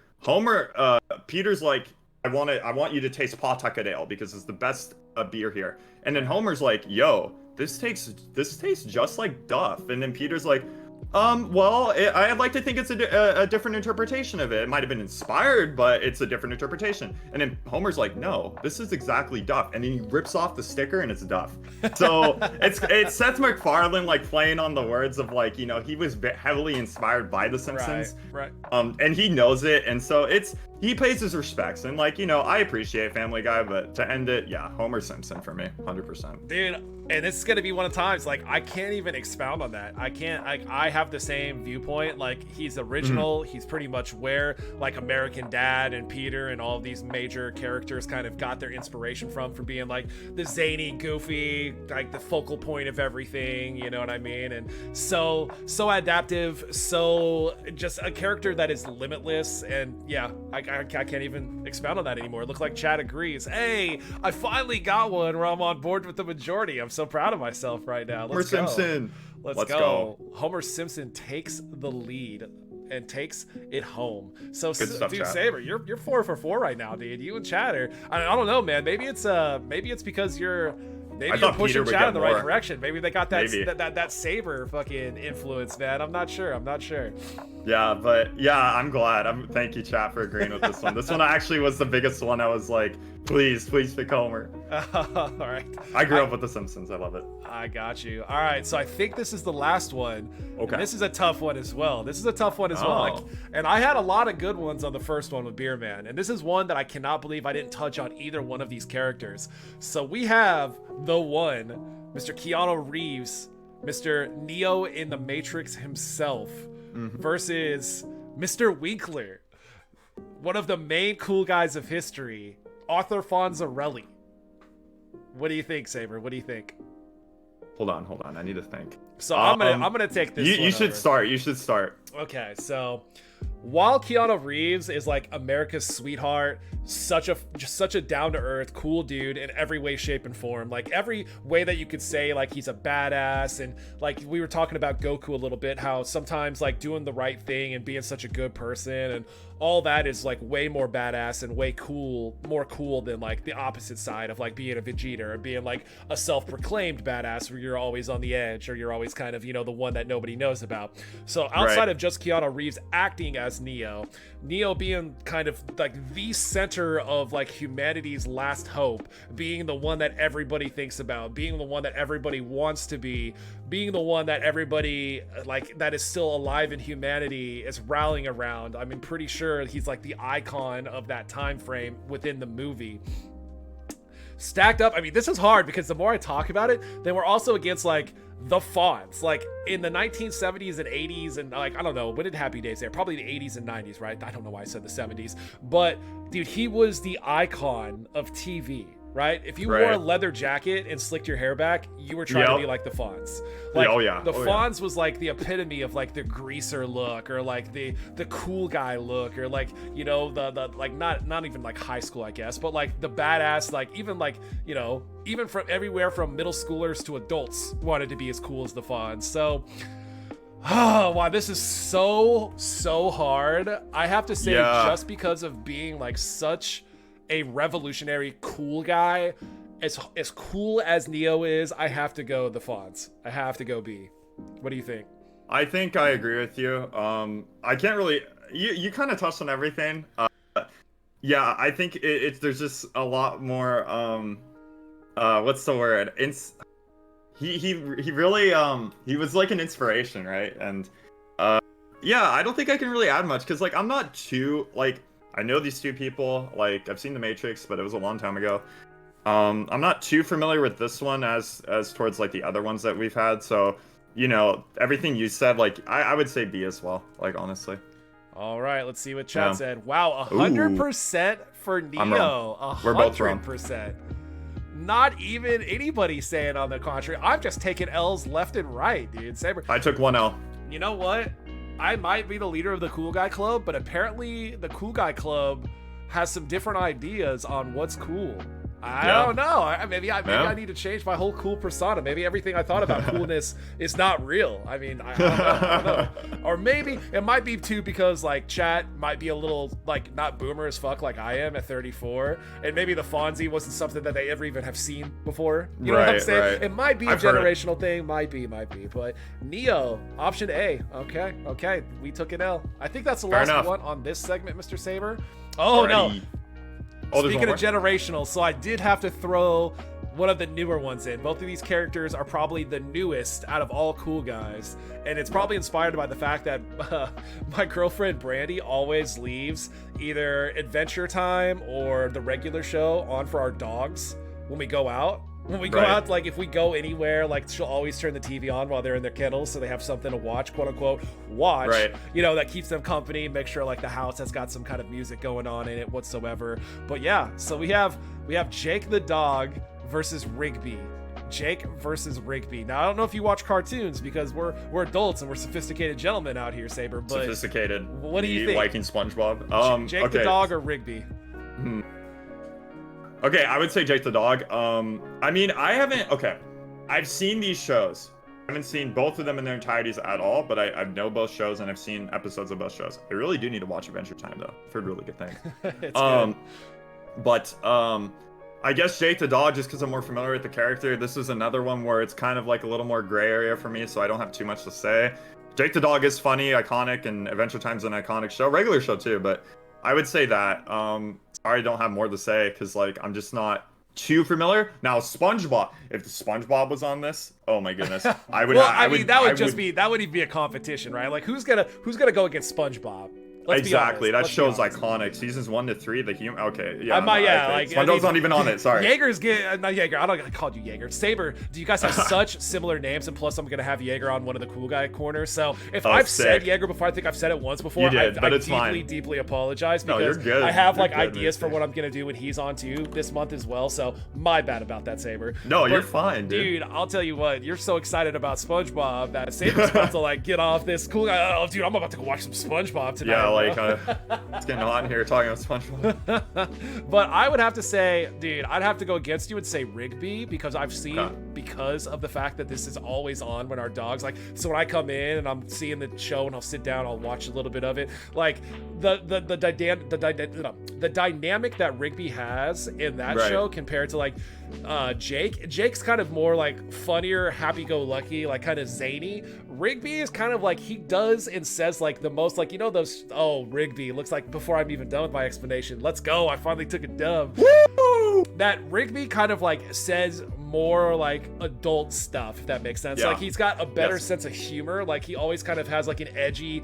little one-liners that he goes off of. He's always like, I can't even explain it, like just the feel and the vibe of Rigby over Jake. Like Jake feels like kind of more of like the kid version. While he is cool, I would say like I could relate to Rigby better if I had to say one or the other, right? For sure. So guys, that is it. See you later, Anne. It looks like Anne's taken off. What's up, Princess? I know Suki's in here. What's up, Edeline, if I'm saying that correctly? And Win the Mythic. Hi, Edeline. Welcome. Ooh, we got real ASMRs for us. Hi, Edeline. But welcome in, guys. So that wraps up the segment of who is cooler than who, Mr. Saber. So I want to kind of get the next thing loaded up. Okay. But I mean, there's a lot of cool guys in those segments. I mean, can you really say that anybody 100%. In that entire group of people was quote unquote not cool? Exactly. No. Riddler and Joker was hard for me. The Christian Bale ones was hard for me. Dude, the only one that was like, okay, I'm 100% like on one side was Homer and Peter Griffin. Homer Simpson, Peter Griffin. That was the only one where I was like 100% Homer. Not even for Peter. Sorry. Like, other than that one though. I mean, Peter's cool too. Don't get me wrong. It's just that was the easiest decision for me. All right, so Saber, we have, and this is something that I'm going to be doing weekly every single Cool Guy Corner, and we have now coming up the Moose Clip of the Week. So we have the Moose Clip of the Week coming up, guys. Let's take a watch and let's see what we have. The cool things that mooses do. Oh my goodness, I see the title. So this is a moose clip, and what it is, and Saber, it is a grizzly bear stalking a mother moose and her cubs. Let's see what happens here. Okay.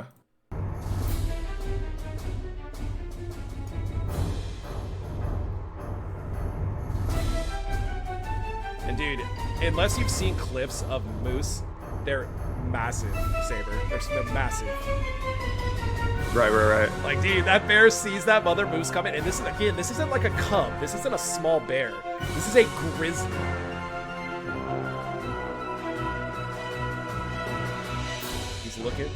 He's looking. And it's funny, you'll see in this clip. So I don't want to give it away. I don't want to spoil it, but you'll notice. Bro, every time she turns around, he looks down and acts like he's not doing anything. He's like, oh, I'm sniffing over here. He's like, and then she starts running. He's like, all right, I'm out, bro. I'm out. Fuck this. And if you see, you'll see later in the clip how big the moose is compared to the grizzly. It's nuts. Like, you can get it. I mean, the moose is closer in the camera focus, but you can tell just by looking at the clip how much bigger that mother moose is than that grizzly. Yeah, yeah. I actually didn't realize how big they were. Oh, dude. You should have seen the clip last week. Like, you'll see it in this clip as well, but moose, like, dwarf cars. No way. Yeah, you'll see. Look at that. Look at that, dude. That's an SUV truck next to it. Bro. Yeah, dude. Dude, imagine that running at you. Yeah, that bear's taking the fuck off. Oh, I mean, yeah, you're gone. Yeah, that bear's gone. Like, see you later. Oh, look at the little moose, though. Dude, The little moose are cute. So I have like little moose facts in my main, like, my Twitch panels and stuff that can kind of give you an idea. But man, like, I was kind of like reading up on this a little bit, like why that bear would be so afraid. They're saying like the force of one kick from a full-grown either male or female moose that has enough pressure to like snap a bear's jaw. And if that bear's jaw like gets broke, like that's basically a death sentence, saying that bear can like no longer, hunt, can no longer eat, no longer defend itself. So like they know, man, like they're like the animals are like they're instinctively aware of how fucking how much force would be in that. And yeah, man, another thing that I read as far as like predators attacking it, that a moose, like a male moose, can take on an entire wolf pack with ease. Like even if an entire wolf pack of how big's a wolf pack? Like probably anywhere between like 10 and 18 wolves. No way. Are you serious? Yeah. Like with ease. One moose can take on that many wolves? Yeah. Wow. With ease too. Like not even like a life or death situation. Like they'll only attack it if they're desperate and they're like starving, right? Wow. Isn't that wild? Very. I actually didn't know that at all. I'll be honest. It's pretty insane. I mean, to get like some of the stats that I've seen when I've been reading up on how like even like the massive like biggest bulls, like the biggest savages that like, they get all the food, they don't have to compete because they're already bigger than everybody else, and how much larger they can be because of that. It's pretty insane. It's pretty insane. That is insane. That's awesome. Wait, can I ask you real quick like how long have you liked moose for? Like, so a little bit about me. So the whole reason that I came up with like the whole Moosey man persona is because when I first started streaming, like I didn't know if I wanted to. I was kind of on the fence about it, and my girlfriend Brandy kind of pushed me and prompted me like, "Oh no, you'd be good at it. Oh no, you were in lockdown, right, because of Corona." So I kind of got the inspiration to be able to like kind of have, I guess, because streaming can take a little bit of putting yourself out there and the fear of being 100%. Rejected and all that kind of stuff. Oh yeah, big time. I was like, hey, so her nickname was Moosey. And that's a long story too. So yeah, so it was kind of like my way of giving her like a tip of the hat and a shout out and a thank you. So I turned Moosey into the Moosey man because it's a little bit more masculine, just a little bit more masculine. What's up, Shui? Welcome in, Shui. What's up, Monica? That's really cool though. That's really cool. And a lot of people don't know that. G Black, thank you so much for the sub to Shui. I appreciate you, G Black. Thank you so much, brother. So this is something I did just for you, Saber. So I've got 2 more segments coming up here. So we are actually going. Let's go. Depending on how long these take, I had a fast food tier list because I want to make sure, like, I want to fill the time, and especially some of the people, there's going to be guests I have on here that I love because you're a talker. You actually I am. You really, really interest me because you're an introvert at heart, but I can tell that like once you're enthusiastic or comfortable or excited about something, then you open up and you're a big talker. Oh yeah. And I love that. Like we talked for 2 hours a couple of weekends ago. But some people I'm gonna have to have some segments where it fills the time and whatnot. But it depends on how long these next 2 segments take, because I definitely want to do these because these are specifically just for you. We can try to get to the fast food tier list, and I also want to make sure we get to the game. Right. But this is a Kayn montage that I found. That is going to be a mixture of outplays, red Kayn, blue Kayn, going to be a lot of different plays. And I want to watch this. And while we watch this, I want you to rate, because I'm not going to stop it because I don't want it to take up too much time. Yeah. Every single time that you see one of these plays, I just want you a quick 1 through 10, right? Because Yeah. you, I know, play Kayn at the highest level. I want you to be like, you know, that was pretty typical. That's a 3. Or holy shit, that was Pog. That's an 8. You know what I mean? So bet. I'm down. hey, G Black, thank you again for another gifted sub to Placid. Thank you so much, G Black. I really appreciate you, brother.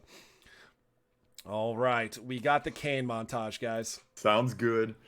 I'm ready.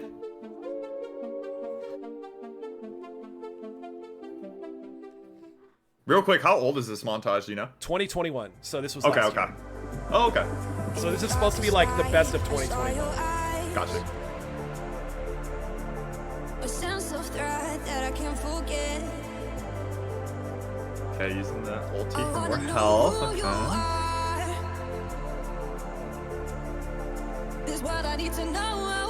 So that one. I mean, that was just kind of, yeah, that was like a 3. I mean, Yeah, that's kind of pretty just a standard red Kayn. Yeah. Okay, he's gonna dodge the Jackson. Gets the kill. Okay, another.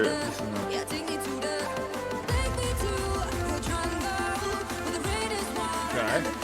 I'd say that was maybe a 5. I think they progressively get better, if I'm not mistaken.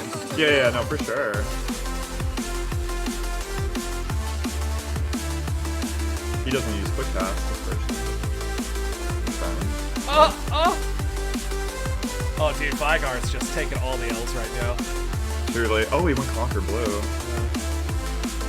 Okay, that one's like a 6 because he did live and he dodged like Vagar stuff. Okay, this one, oh, this one's looking like a good red Kayn.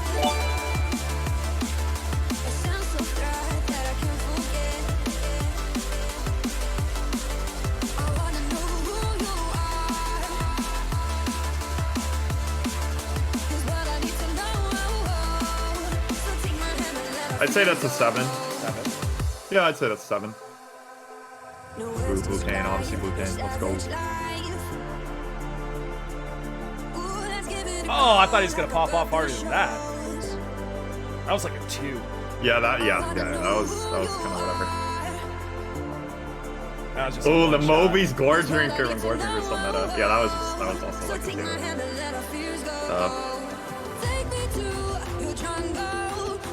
Okay, let's see Moo for more Oh health. my god, that Gore Double Drinker. knockup. Okay, where's that Gore Drinker? Ooh, there's the Gore Drinker. Okay, there's the Q, there's the E for more healing. Okay, triple knocked-up. Okay, this one's pretty good. He's just out-sustaining every single person. I'd say this one's like an 8. I mean, yeah, I'd say he's an 8. He's just really fed that game.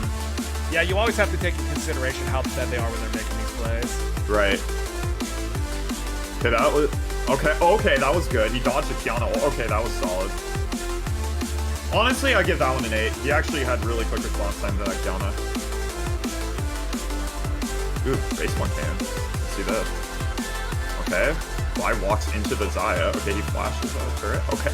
Ooh, okay. Yeah, that one's pretty solid. I'll give that one like a 9. It's just freeform. Yeah, Shen helping. Okay. One shots the Ezreal.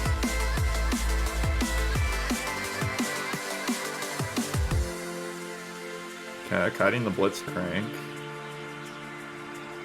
I'd say that's like a 5. He had Shen helping too. I'd say that's a 5. Okay, flash on the Leona. Oh, she flashed the W. Ooh, he ulted the Leona with like no health. I guess he gets more healing from her though. Okay. I would have ulted someone else instead of Leona there, like maybe the Udyr or the Shen probably, but I mean you got a Penta. I mean, I'd still say that's like a 7 though in terms of red Kayn plays. I don't know. He was No, just I love pretty getting fed this from you. Oh, the triple. Yeah, there are better plays even though he got a Penta. That's a nice triple knockup, yeah.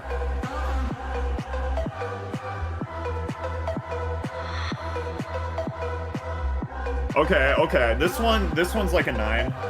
I would say that one's like an 8 or a 9.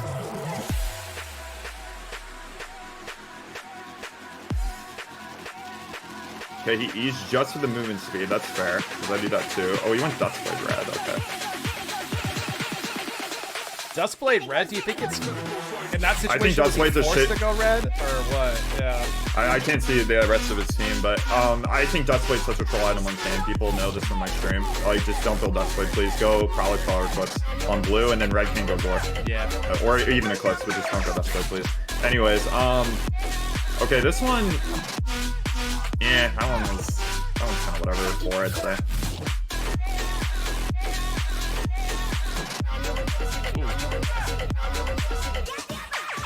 Okay. That was smart because he stood over the Thresh Lantern, so he couldn't take it. Yes. That one was good. I'd give that an 8. I haven't really seen like a... Okay, he dodges the Kled hook too. Okay, he's gonna heal. Oh yeah, he didn't heal as much as I thought. I guess it was anti-heal. Okay, that was a good goal. Okay. Got exhausted too. He's gonna double knock up into the Q, or E, and then Q. Alright, I mean that one was like a 7.5 maybe. It's just kind of basic like Red Kayn plays. Okay, flash, W, Pike just eat it though, and that one was like a, yeah, that was like a 1 or a 2. Ooh, triple knockup, okay. I think he ulted a little too early. It was good up until I think he ulted a little too early. But I mean, he still gets a penta. I mean, I guess like an 8 then, but I think he still ulted a little too early. But I'm just being really nitpicky here. Oh no, I love this. This is good insight.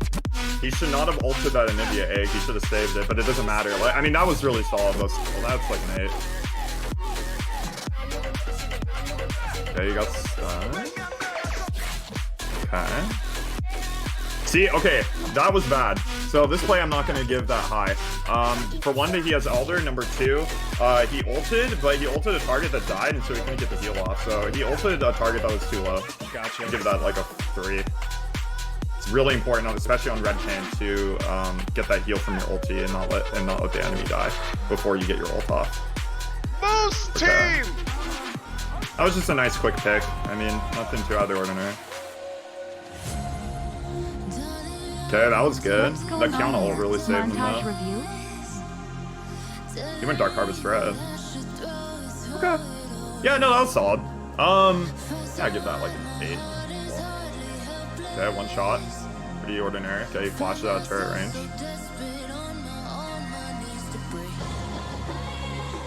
That's really good. That's what you're supposed to do against that. As soon as that ulti, you ult him.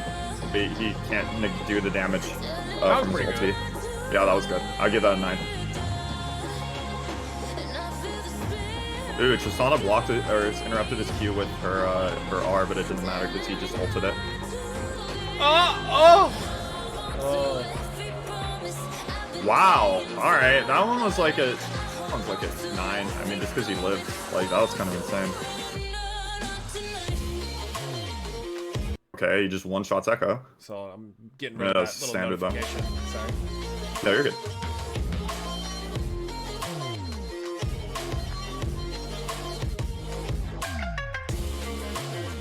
Oh, nice. Whoa, that looked interesting. That was pretty good. Yeah, it was. That W looked weird though, at the end on the right side. I think it's interesting too because every time before these plays start, I look up at their scores real quick. You know what I mean? Like yeah. He's got the old jungle item here. This is really old. Oh wow, it is. Look at Spirit, yeah. Okay, ults the Mundo. That's really good. He'll get the most healing out of Mundo. So that's good. Boom, double knockup. Gallo and Shen are gonna help him now, but yeah, that was. I like this play because he ulted the right target. It's really important on Red Kayn to ult the right target for maximum healing because that can make or break a fight sometimes. Yeah. So that one I'll give a 9.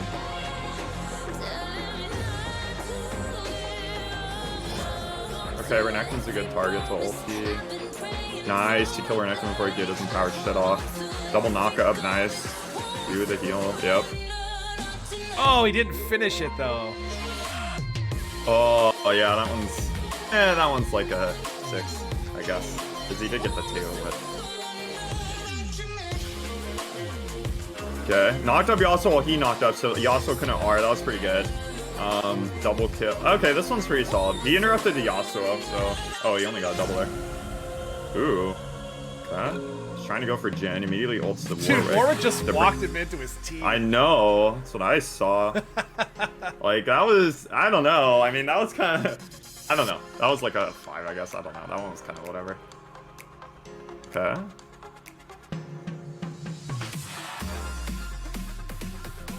Double knockup. Oh, right. Again, he timed it well with Yasuo so that Yasuo couldn't R. Solid. Okay, that one's like that was good. Yeah. This guy's really good with this fuse. This one, okay, this one is really good. This one's probably a 9.5, honestly. That one was really good. He dodged a lot of shit. He was mega fed, but that was still mechanically very good. Yeah. All right, so we had a couple of 9s there, but those weren't quite SaberStart Kayn plays, from what I'm hearing. Those weren't quite up to Saber standards. Well, okay, so there is one clip on, I don't know if there's time, but there's one clip specifically that I have of one of my plays that was insane. Like, that, it's honestly like the most insane play I think I've ever, not the most insane play I've ever made, but it's really high up there. I barely live with like, I live with like an inch of health left. It was pretty insane. But overall, like I would say the red Kayn plays in that montage are way, I would say those are cleaner. The blue Kayn plays didn't really impress me. That also might be because like I'm a blue Kayn enthusiast, so I really like, I'm a lot more like, you know, blue Kayn, stricter on that. Or not stricter, but I'm looking for more. Well, they're more like, yeah, because red, it's blue Kayn to pop off is more skill related. Red still takes skill, but it's a little easier because you got sustain, you got your tank, you got your healing. Yes, you can get away with missing more abilities. It's more forgiving for your missed skill shots, right? Right.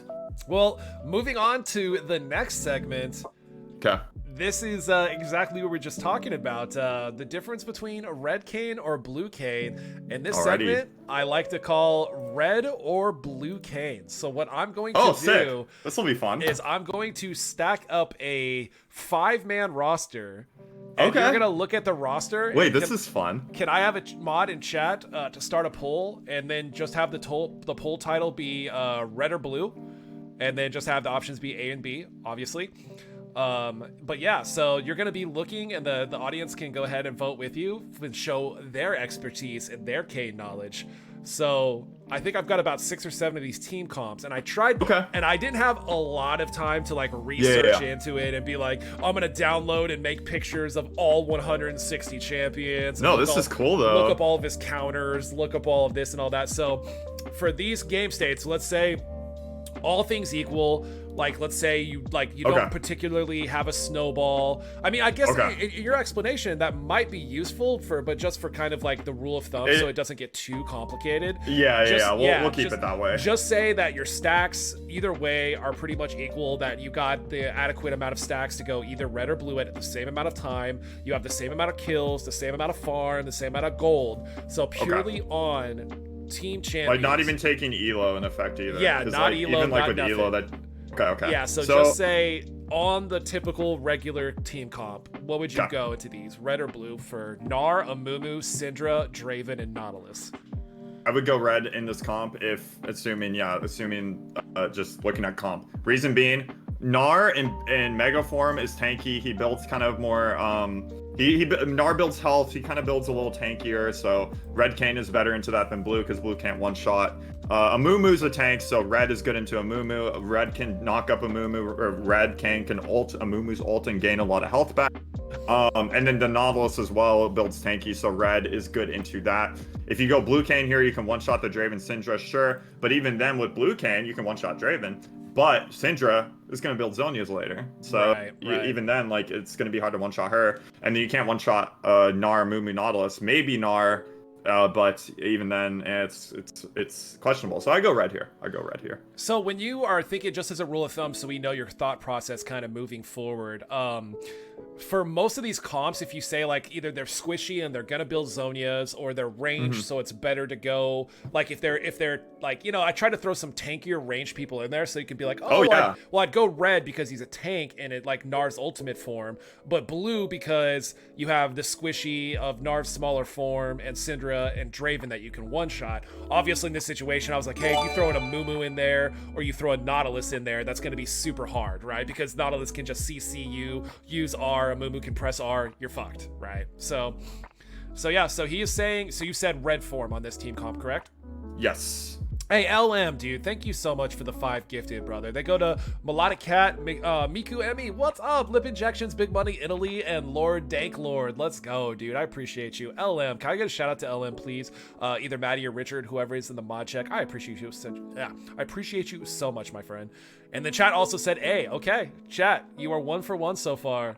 1 for 1 so far. All Fun right. fact about Gnar real quick is, yeah, you get blue orbs with him in range form, mini form, but then you get red orbs for when he's mega form. Similarly to Kayle, you get blue form off of her range, level 6 on. You get melee, you get red orbs when she's melee. So those champions that kind of have melee and range, like depending, like you actually get the different orbs for it. So just a little fun fact. Fuck yeah, baby. All right, all right. Okay, so moving on to the next one. We have Vayne, Rengar, Veigar, Ezreal, and Vel'Koz. Vayne top, Rengar, Veigar mid, Ezreal ADC, Vel'Koz support. Red or blue?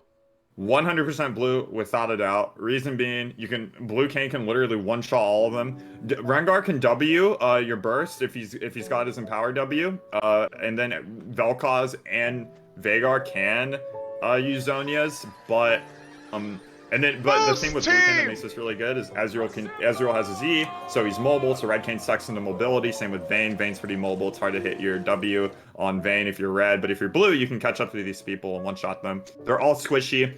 Blue Kayn, 100%. Yeah, I threw a couple of freebies in there because I was like, I think he's going to say blue or Red Kayn in these situations. Number 1 lover, dude. Thank you so much for the 19 months, dude. Thank you so much. I appreciate you, my friend. Yeah, I would say blue here as well. Pretty simple. The only reason that I would say that maybe red is if you guys are like super duper far behind and Veigar's cage, if he's super far ahead, might completely screw blue. Like, would there be any situation in here where you would not go red, that you would not go Blue Kayn? No, actually, because even if they're ahead, even if like Veigar's ahead, and I mean Red Kayn gets one shot too. So Blue Kayn, you're way better off because they have a lot more mobility, and Red Kayn can't kite.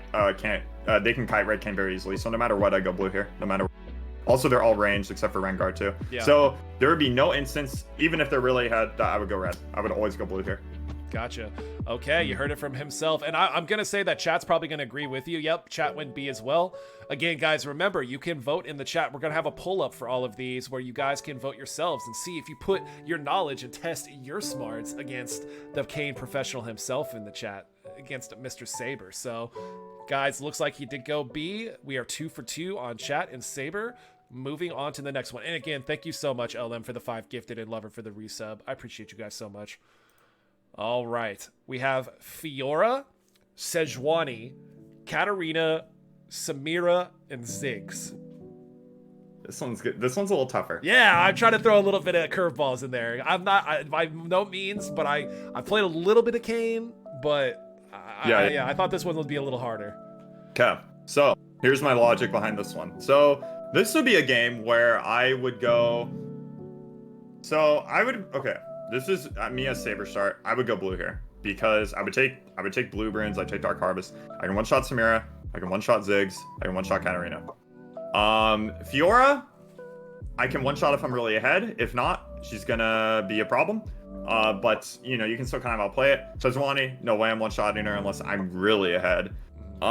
Now with Red Kayn though, you could argue Red Kayn here because they have 3 melees, and so you'll get your red form probably faster this game because Sejuani, Fiora, and Katarina are all melee, and you get red orbs with melee, you get blue orbs with range. So if you go red here, I wouldn't say you're griefing, but the thing about Fiora is very strong into Red Kayn. Fiora can W his W, Fiora can W his R. I mean, she can do that to Blue Kayn too, but it's more forgiving on blue because you have more mobility with blue. And then Fiora can't stun you on Blue Kayn because Blue Kayn's W is just a slow, whereas Red Kayn's is a knockup. So Fiora can stun you, actually, with Red Kayn. Red Kayn's good into Sejuani. Red Kayn is also good into Samira simply because you can cancel her ult with her W. But I would go blue, personally.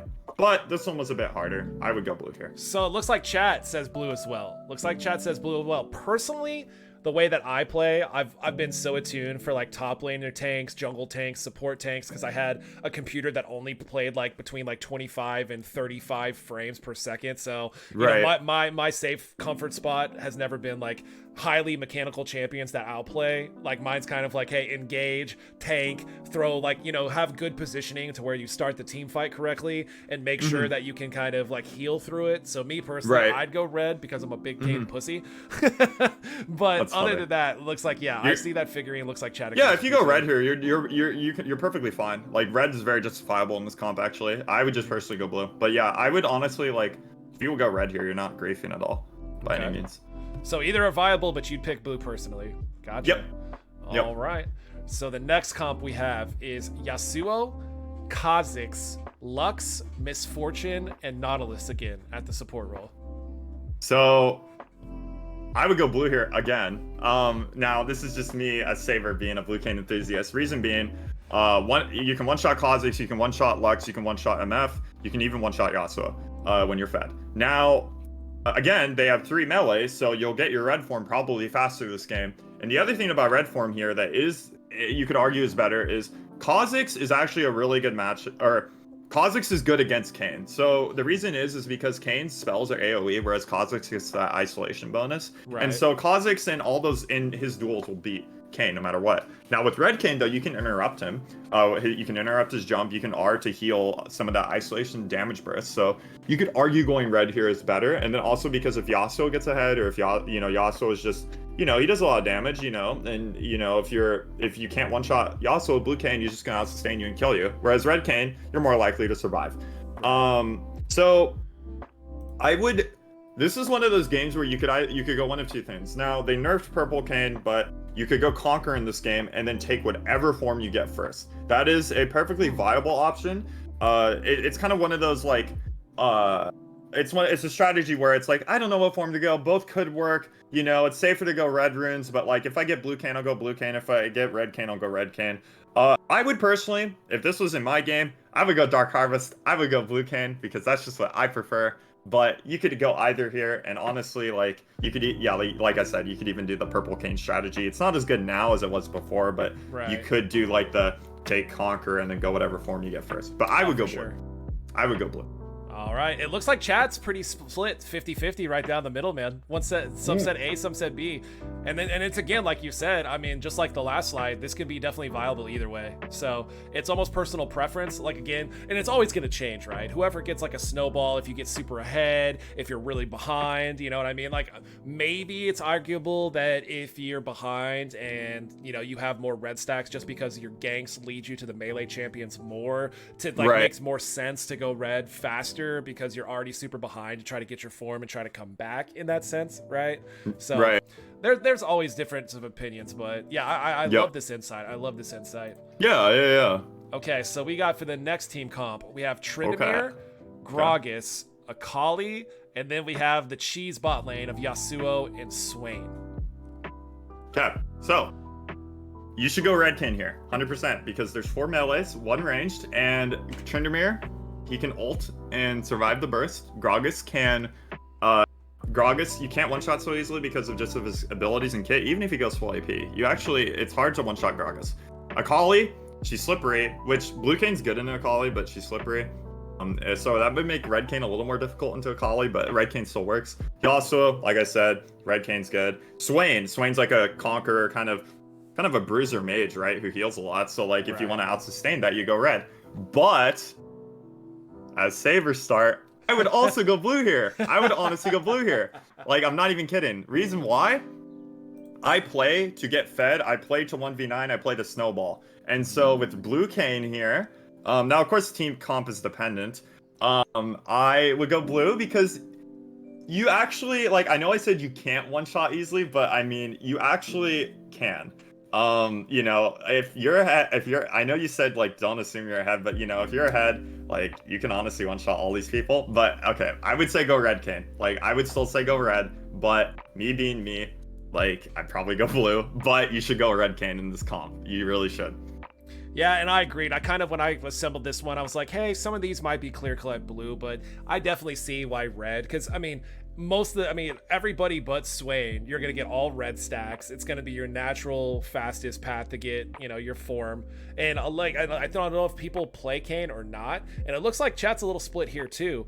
But I think, what is the waiting time? If you hit your stacks on one form, but you don't want that form and you want to wait it out, is it always the same wait time, or does that vary? So it's 4 minutes. So if I get blue Kayn and I want red, then it's going to be 4 minutes to wait for red. Timer starts immediately once you get your form. And then say I get, okay, well actually in this case I would get red Kayn, right? Say I wanted to go blue Kayn in this game, but I get red because there's 4 melees. Right. If I hit the Swain, it decreases that timer of blue Kayn down. So if I hit Swain, then it'll decrease it. But the standard time is 4 minutes. Huh. Okay. Yep. Yeah, I never knew that. I thought sometimes it varied on how late in the game it was, how early, how fed you are. Like, none of that matters. It's always the same amount of time.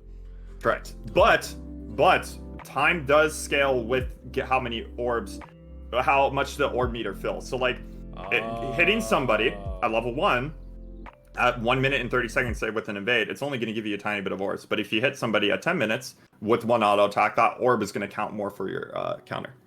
So it scales. Okay. Huh. So getting your orb scales the time. Gotcha. Like Gotcha. to complete Interesting. it. Yeah. And then it's always depending on, and just for my frame of reference, when you're kind of planning on like, hey, my lanes have setup, or hey, sometimes I want to rush my form so fast I might go 1 for 1 just to like get my orbs faster. I do that all the time. So in what situations, I guess this is a super blanket statement question, but in what situations would you be like, hey, I can farm up a little bit more in this game and kind of wait for the form I want and get my farm and then gank, or hey, I really need to gank super fast and super hard and ignore farm more or less to make sure I get form faster? Like, what kind of is the safe call to make in that situation? Safe call is always prioritize your farm, and the form will come later.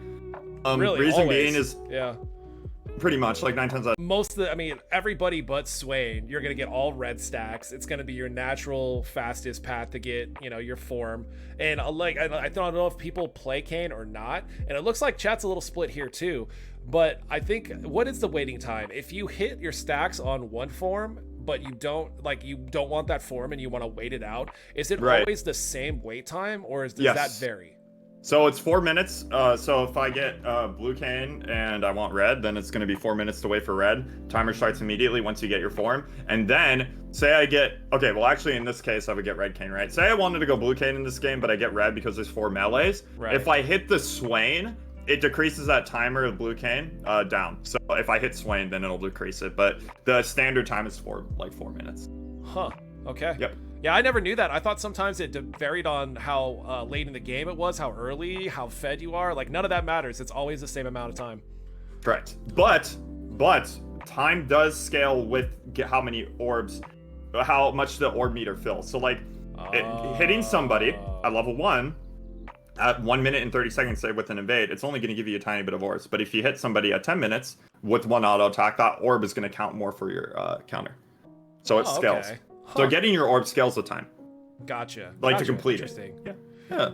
And then it's always depending on, and just for my frame of reference, when you're kind of planning on like, hey, my lanes have setup, or hey, sometimes I want to rush my form so fast I might go 1 for 1 just to like get my orbs faster. I do that all the time. So in what situations, I guess this is a super blanket statement question, but in what situations would you be like, hey, I can farm up a little bit more in this game and kind of wait for the form I want and get my farm and then gank, or hey, I really need to gank super fast and super hard and ignore farm more or less to make sure I get form faster? Like, what kind of is the safe call to make in that situation? Safe call is always prioritize your farm, and the form will come later. Really, reason always. being is pretty much like 9 times out of 10. Reason being is because, like I said, the form timer scales with time, and so it's more valuable to get orbs at 10 minutes than it is at 5 minutes. And so, but farm is always there. Your camps are always there, and you want to get those on good respawn times. And camps are you get for sure XP, you get for sure money, and that's what early Kayn needs to scale when he gets his form. So it's there are sometimes, very rarely will I like kind of just like say fuck the farm, I need to gank now. Those are mainly the games when the enemy jungle is just applying so much pressure and they're making it work, like a Lee Sin who's ganking lanes left and right and he's actually making the ganks work. Then I'm like, okay, I have to do something, otherwise my team's just gonna fall in shambles. But if the enemy jungle is kind of like ahead a little bit in terms of pressure, but like not in farm, but it's kind of like a stalemate, no, I'm gonna farm. And so for the most part, just to be safe, just always farm first and then gank. And because your camps are really valuable. That XP and that for sure gold you get. Whereas a gank, like, it's unsure, it's risky. Yeah, that's a good point. And for me, it doesn't even matter if I'm playing Kayn. Just, you know, I play a lot of jungle still. I can probably say I'm so ill-versed on top lane these days because I haven't played it for like 3.5 seasons that much. That I play mostly jungle, maybe a little, like, actually this season mostly ADC and then jungle, and then kind of split my time between support and top lane. But as a jungler, as a rule of thumb, and like you kind of said, like, hey, I always kind of play for myself, even though I'm a jungler and I'm trying to help my team, and I will make sure, like, hey, I need to gank this lane because it's snowballing, or hey, I need to make sure this guy's safe so he doesn't get snowballed on. You know, there's always those variables. For me as a jungler, I'm always sitting here like, hey, I need to get my farm and stack up no matter who the hell I'm playing, no matter what the game state is, because if I'm clearing my camps faster, no matter what, they're respawning faster, they're getting levels faster, I'm getting stronger faster, and hey, even if this gank doesn't work out, I can always fall back on the fact that I'm power farming and I'm rotating my camps, or I'm invading, or I'm getting scuttle crabs over the enemy jungler. So like, that's how I kind of play anyways, right? Like, always get your camps first and then gank, right? So, and Kayn is one of the fastest farmers in the game. And that is why use your strengths. The only strength of preform Kayn is he has clever gank paths with his E, and the fact that he can farm super fast and efficiently. So the beat a Kayn is you invade him early and you stop him from CSing like a lot, like his camps. You invade, and but the thing about Kayn is, like, okay, if you see the enemy John on one side and you know, like, say the enemy John is bot side, and you know that their top side's up because you look at the CS account. A big thing about jungle is tracking CS and tracking what camps they've taken. Then you can invade as Kayn pretty easily, as long as you know you're being safe and your lanes have prio. Your lanes don't even necessarily have to have prio. If you have E, if you have Q, like, if you save your E for escaping too. Like, some people just always like to use their E, like, no matter what, and it's like, no, if you're invading, save that E, so that if somebody comes and roams on you, you have an E to escape. So insightful, man. I know you're gonna play Kayn when we play League tonight, but dude, when we get done, or like tomorrow, I think I'm gonna play a little Kayn. Let's go. I'm a little excited. I'm excited. Let's fucking go. I think I have one more. So I do have one more. The last one is gonna be Yone. And yeah, Infinite, by the way, I agree with you. Sniper, thank you so much for the raid, my dude. I hope you had a good stream tonight. Hold on, let me get the alert over with. Sniper, what's good, my dude? I hope your stream was well. Thank you so much for the raid, my dude. I appreciate you. I hope you had a great time streaming, and I hope you enjoy your time here while you can. So we have Yone in the top side.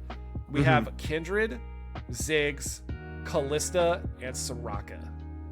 Now, there's a monkey wrench that I threw in here. I think I know what you're going to say, but I threw a monkey wrench in there. I don't know if that changes anything. Yeah, I'm going blue. No matter what. Yeah, I was gonna say. Well, does Kindred's ultimate or anything about Kindred's package or kit change what you do? Yes. So okay, I see what you're saying, because yeah, if I go for the burst on Kindred, use everything, and then she just R's, well then, fuck. But here's the thing about. Here's the matchup with Kindred. It's Kindred favored, but like, if you're blue Kayn against a Kindred, what you want to do is you do your best to be patient with your ulti. So you WQ, if you hit all that, she presses R, and you still have your R.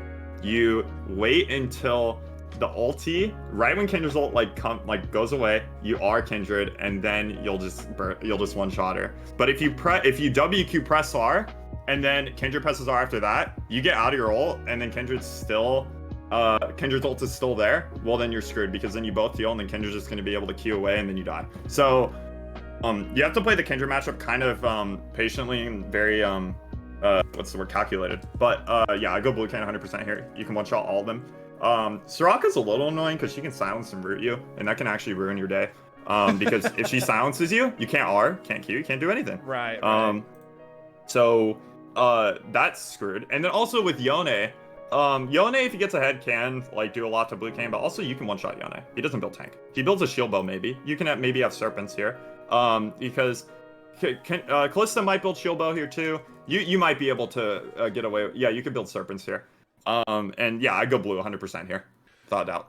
Yeah, and chat was kind of split 50-50 on this, and I can see, and it's just the Kindred kind of throws me off, right? Kindred, like you said, it's almost kind of how you play it. So you're saying against like even a Kindred that's fed or as strong as you, you're saying that you want to go in and you want to deal the front end of your damage, but you want to, do you just kind of wait it out? Do you kind of time to see? Because she's always going to hold on to her ultimate until you ult her, right? But it's kind of like a mind game, right? You're kind of waiting to see, well, is she going to hold this? Can I burst her out before she even does it? Like, I mean, what's the way that you kind of want to navigate those fights with her? The best thing to do is you're blue Kayn, you're going through the wall. A lot of blue Kayns are just like, I got a one shot as fast as possible. So they're gonna immediately go out of the wall and WQ. Now, Kindred can press her Q and she does that little dash with her and then she autos. And she can just dodge your entire combo if you just do it really quickly without, she can react to it. But if you play patiently, if you like kind of are in the wall, you're kind of playing a lot of blue Kayn too is just about E'ing in the wall and then just kind of poking, but not going in, just poke a W. If you're patient with when you go in on Kindred, she might Q, react before you even do anything. And then if she presses Q, she doesn't have Q. Then it's a lot more sure for you to land your WQ when she doesn't have Q. And then if you land that WQ, it's going to do a lot of damage. She might instinctively ult because of that, and then you still got your ulti. So you don't necessarily need the healing from the Kindred ult because Kindred ult heals you after it's gone. But what you want to do is like, when you have that ult, when Kindred ults and you still have your ulti, right when that Kindred ult's about to go off, you ult Kindred. That way when she heals, you don't heal from the Kindred ult, but you are inside of Kindred. Then you pop out, then she's going to be really low health or dead. If she's really low health, you just Q immediately and she's dead. Right. So yeah, that's kind of it. Kindred's a little rough of a matchup, and that the Kindred's really, I've been stomped by so many Kindreds. Dude, I always find when I'm playing against Kindreds, like there's like a lot of champions are pretty standard, but there's these niche champions where you see them and you're like, hey, in my experience, if this person is playing this champion, more or less they're always going to know how to play it, and more or less it's always going to be scary and a threat, because if this person gets ahead on this niche champion, I'm fucked. You know what I mean? 100%, 100%. And Kindred's definitely the top 5 of those champions I can list off the top of my head. So yeah, that's super interesting. Well, Red Kayn real quick against Kindred, not good, only because Kindred can kite you out really easily unless the Kindred's bad. There you go. I agree.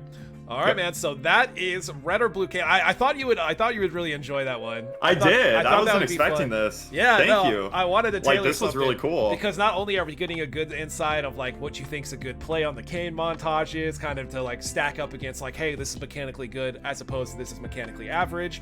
You know, we got the ideas on if we should go red Kayn or blue Kayn, and then obviously we got a lot of good insight on like with the interview section on being like, hey, what made you choose Kayn? Why you play Kayn? I really wanted to like, especially since you're going to be somebody that I have on that's like a one trick, almost a purely one trick. I barely have seen you play absolutely anything else. You know what I mean? That I think that's great to like, if anybody's stepping away from this and are they watching on the VOD or they watching it live, to step away and be like, damn, like I really have a good grasp on like either playing against Kayn. Maybe you're giving them the inside secrets of like, hey, this is what I'm going to make sure that I do. Like you said, you got to invade him, or you have to make sure that he's farming, invade him early, counter him, or you got like, this is why they might go this and here. But yeah, we got Beerman in the chat. What's up, Mr. Beerman? Hi, Beerman. The guest on the first Cool Guy Corner, and this is the second with Mr. Saber in here, and I'm having just as much fun, guys. You guys are both fantastic guests to have for the first 2 episodes of the Cool Guy Corner.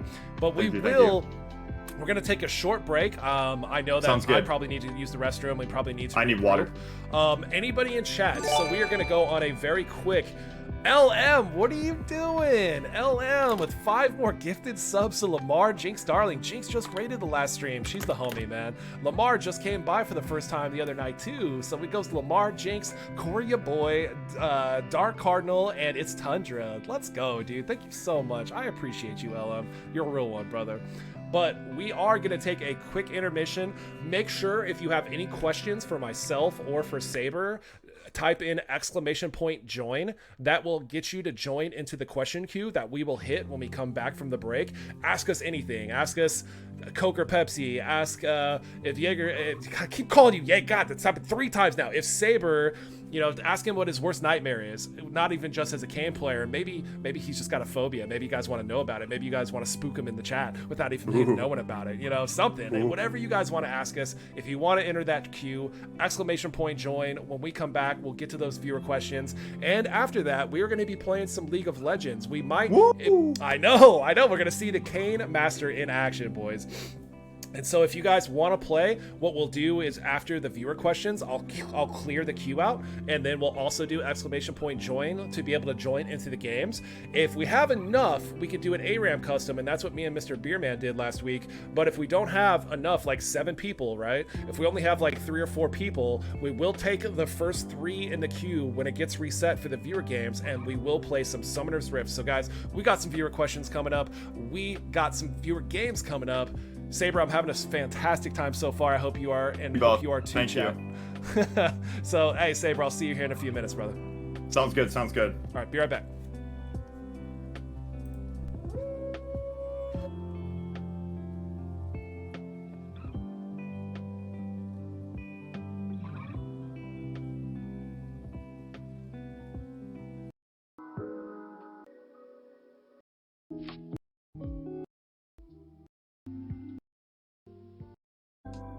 I'm glad that you jumped in here. All right, we are back. Mr. Saber is back. We are all back. The 2 of us. I don't know why I said we're all back, but we got both of us in here. Got a little bit of a breaky break. I know we needed it, especially before we're about to do some hardcore gaming, boys. So let's see. We've only got one viewer question. And Revolver TG, I'm glad that you jumped in here for the viewer question. I really appreciate that. And you know what? I'm probably going to ask another question or 2 from Saber before I forget. But I would like to start it out with Revolver. What do you got for us? What do you have for Saber? Saber, what'd you do on your break? You don't have I got a ton of water. I was very dehydrated. I only drank like 1 glass of water today. So dude, I always have to remember, I legitimately have to focus, like, hey, when I wake up, like they say that it might be like, hey, if you're not drinking whatever, like, liters of water when you first wake up, I guess, like I say liters, ounces, that, dude, people are like, hey, once I started drinking water first thing when I woke up in the morning, it gave me such a refresh and a reset on my energy and whatnot. It actually does, weirdly enough, like big time. And it completely clears out your system. So big time. So Revolver says, besides Kayn, because we know you probably played Kayn in the top lane a bunch, and I think I did yesterday, actually. And Revolver, I think I know the answer to this question only because I think I've seen Saber play it. It's one of 2. I know it's got to be one of 2. So Saber, besides Kayn, who's your favorite top laner to play? So okay, most fun. So there's a difference between like who I like to play versus like who I think is just like the most fun. I would say Garen though, because like I said, God King Garen.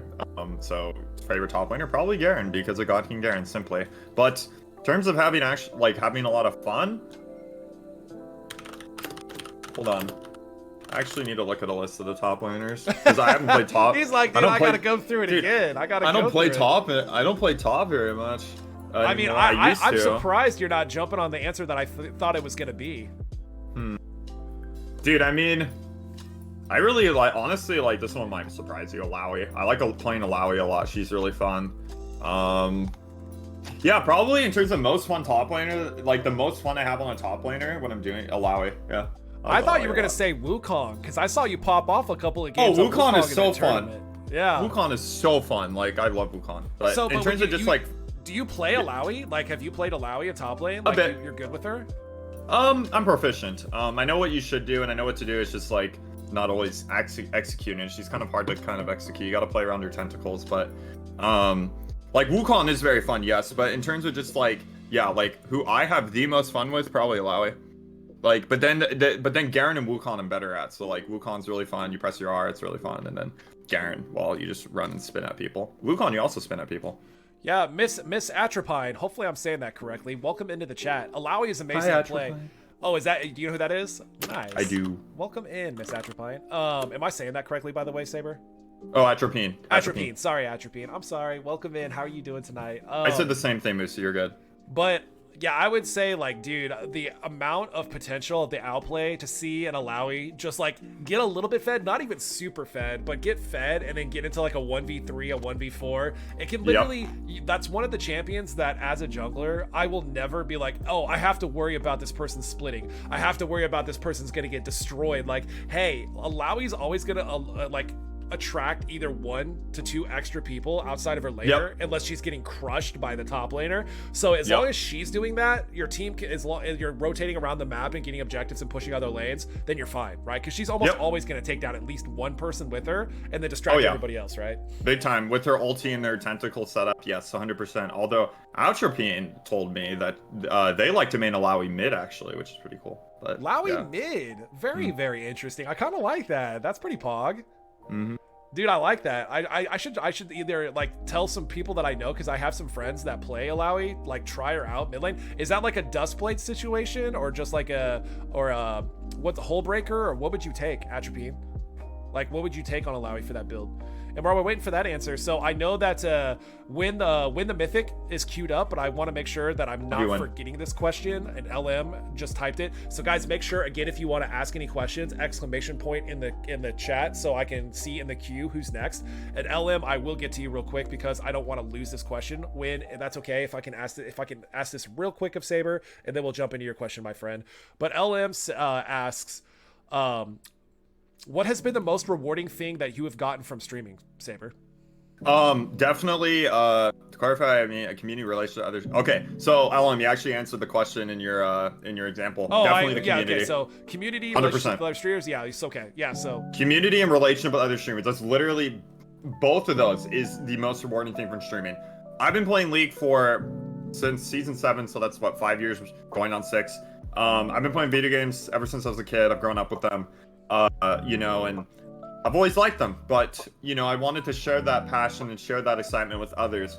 And the whole reason I'm streaming, like, it sounds cliche maybe or cheesy, but I stream for my community. Like, the community makes it for me, and I wouldn't be here without my community and without the relationships I made with other streamers and with other viewers too. And so that is the biggest rewarding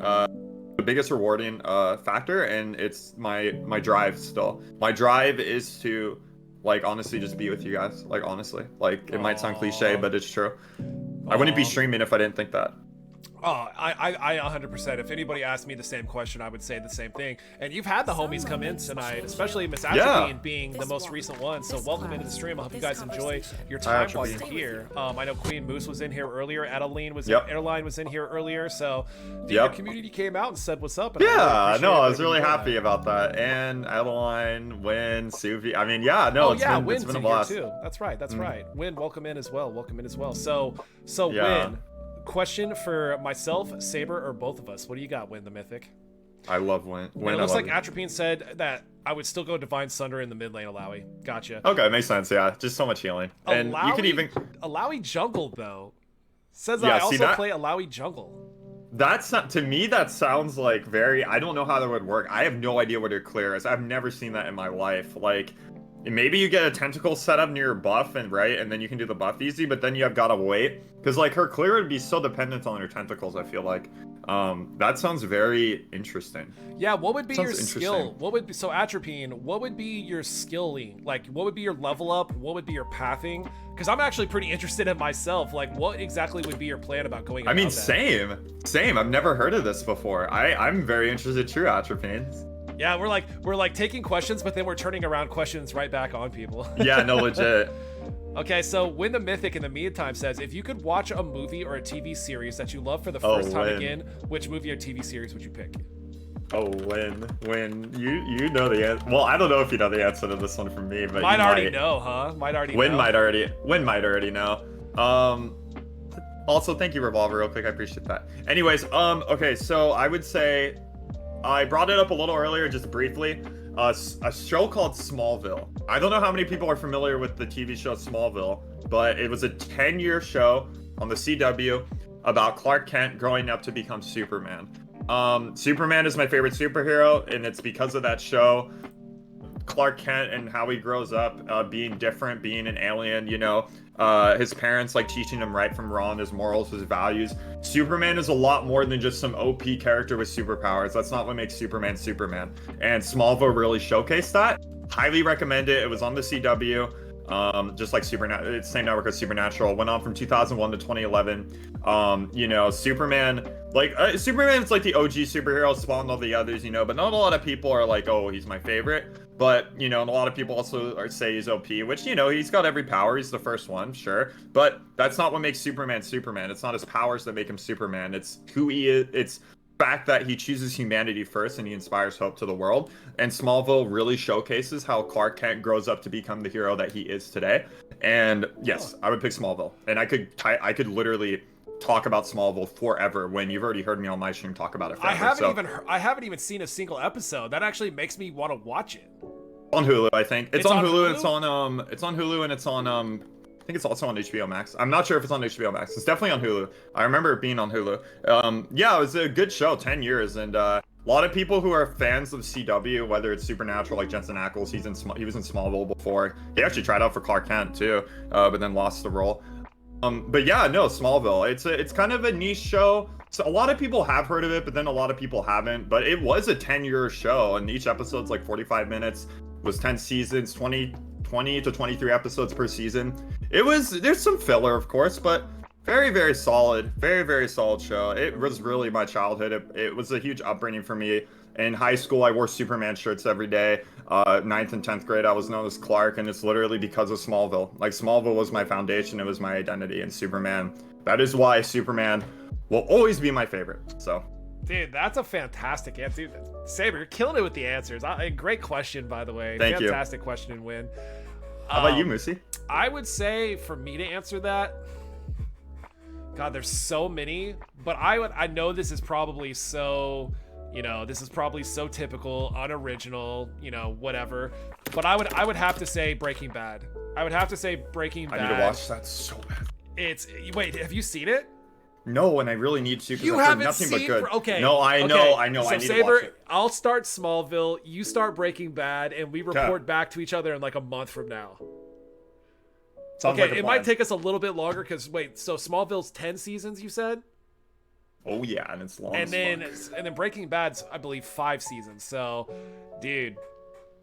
Okay, we got some homework to do after this, Saber. We have some homework to do. Sure do. I've heard nothing but good for Breaking Bad. I've heard it's the best show that ever exists on this planet, and everybody dies on that grave. So, I will watch that. Oh, sorry. Can I have an honorable mention real quick? I forgot. Oh, for sure. Yeah, for sure. Thank you. I appreciate it.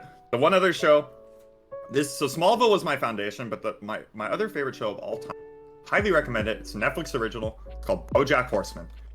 Wow, was that show so deep and good. And it's funny, but then it also touches on really dark and complex themes. And it is very, very good. It's 6 seasons, Moosey. I don't know if you've seen it. You probably actually... I think you'd like BoJack Horseman if you haven't seen it, but it's really, really good. So I need to watch both of those. See, this is great, and a lot of people will say like, oh, I go on IMDb or I go on Rotten Tomatoes or I go on like the top 10 or whatever's going on at the time. That's how they get their recommendations from series and movies and whatnot. But when you hear it from somebody word of mouth, especially somebody that you think has a great opinion on like these kind of things, then like I'm definitely writing both these down, and I'm gonna suggest to Brandy like when we get done watching what we're watching now, I definitely want to watch both of those. Yeah, BoJack Horseman's BoJack's really hard hitting, and there's some really kind of a lot of heavy moments in the show, but it's very, very good, and it's so, oh my goodness, I can't say enough about BoJack. Don't give it away though. Yeah, I'd honestly say watch maybe BoJack first because it's a lot shorter. It's 30 minutes or 25 minutes per episode, and only 13 episodes a season, I think, or 12 or 13. I think it's 12 actually, but. It's so good. The characters are all written so well. Please watch it. Okay, BoJack. So I want to step on what Atropine said. So go mobility boots. This is Alawi Jungle, by the way. Okay. Mobility boots. You start W. I was able to do a 5 camp clear. You go red to Raptors to Wolf to Blue to Grump. Then also double scuttle and Drake before the enemy jungler, who is a Mordekaiser, got to the top lane scuttle. Again, it only works on RGMs. What? Oh, it only works on RGMs. Okay, yeah, that makes sense. Okay. Because I was gonna say Mordekaiser. Yeah, on norms it's a little bit more hit or miss, very dependent on knowing where to place the tendencies so they can get the tentacles so they can get multiple hit camps. Yeah, I was gonna say normally that doesn't sound like something that would work, but for RGMs I can definitely see. Yeah. Okay, same, because Mordekaiser is one of the fastest clears in the game. So okay, but random game mode, that makes so much sense. Okay, Atropine, that makes sense. But yeah, in a norm, like that would be really difficult to pull off, especially I was gonna be Ward. like, if you can pull off consistent Alawi jungle in norms, then Atropine, I want to play with you immediately and see. Yeah, legit. Same. Legit. Hey, joke. yeah, we will be playing League. We're actually playing League right now, Mocha. So we just got done with viewer questions. We just got done with kind of dude, we got so into like the interview and talking and touching on certain points. Like, I never know what to expect as far as like how long something's gonna take, how long this is gonna take, that's gonna take. I can only estimate it. But dude, me and Saber have been having so much fun just shooting the shit back and forth. We didn't even get to the tier list that I wanted to get to, and we'll probably hold that for next Cool Guy Corner. And I don't want to spoil it, so I'll just say that we'll get to that next. But yeah, Mocha, we're actually going to be stepping into viewer games now. So I just cleared the queue. Exclamation point join. Me and I need to stop saying that. Jaeger and Saber sound so alike. I've never had a hard time separating two names before, Saber. I'm so sorry. You should tell Jaeger about it, because I love Jaeger. Jaeger's dude, sick. I'm gonna tell Jaeger, and he's gonna be like, "Oh, you're just thinking about me so much, baby. You're just thinking about me so much." Jaeger actually wanted me to help him in the jungle, so this will be like yeah, maybe I can. I don't know. What was I? Where was I going with? I like Jaeger. Jaeger's cool, so I'm honored. When you call me Jaeger, I'm cool with that. Dude, I've done it 3 times already. I'm so sorry. It's okay. Dude. Oh, good. But yeah, guys, exclamation point join to join the viewers queue for being able to play with us. If we have more than 5 or 6 people, we will do a custom ARAM. So all 7 of you guys. Oh, I guess it would have to be 8 people can play with me and Saber. But the first 3 people, if they get to join the queue, we will play a 5v5 norms action. First come, first serve, exclamation point join, fellas and ladies. Revolver said, hold on, so I think so. So Revolver said something about, let's see. Richard responded to something that I'm in chilling, and so I think I missed something Revolver said. I want to touch on what he said though, so let me make sure I see it. Gotta scroll up. I can't find what Richard responded to, but it looked like Revolver had something very nice to say about you, Mr. Saber. Ooh. I can't find it. I love Revolver. But Revolver, you're the homie. Well, right. Revolver had said a while back that he likes being in my stream because it's so fun, wholesome, and chill. And thank you, Revolver. I appreciate that, dude. All right, so we got Matty Cakes and Revolver for the first 2 people. Oh, by the way, so Matty Cakes. I'm gonna take away a little bit of your thunder because I think they're talking about Sensei. I see the word Kevin, and your name's not Kevin. It's fine. Know, right? It's fine because Kevin is literally a gem, and I love that man to death. I love that man to death. Kevin, if you're listening right now, oh my goodness, my heart. Dude. I was just like, dude, he said something so nice about you, Saber, and then I saw Kevin. I was like, oh. Oh, I love you, dude. All right, so it looks like we got Maddie and it looks like we got Revolver. So we need 1 more person, guys. 1 more, and definitely we can still run a 4-man. So trust me, we can get a random in here. I might have somebody, but like if you have somebody, you're more they need to come to your. I'm gonna try and have them come to your stream real quick if they want to join. Oh, you can. If we don't get somebody to fill up that 3rd spot, you can just invite them from just the champion select or whatever, the lobby. Mm-hmm. All right, so I'm gonna invite you, Saber. I'm gonna invite I think Maddie, can you get active? Okay, she just became active. And then Revolver, can you send me your IGN in the chat so I can invite you? Or Saber can just invite you if he's friends with you. Do I have Revolver? Let me see. Revolver, I think I have you. I should have you. I hate how I do have Revolver. I hate how the League friends list is there's a cap on it.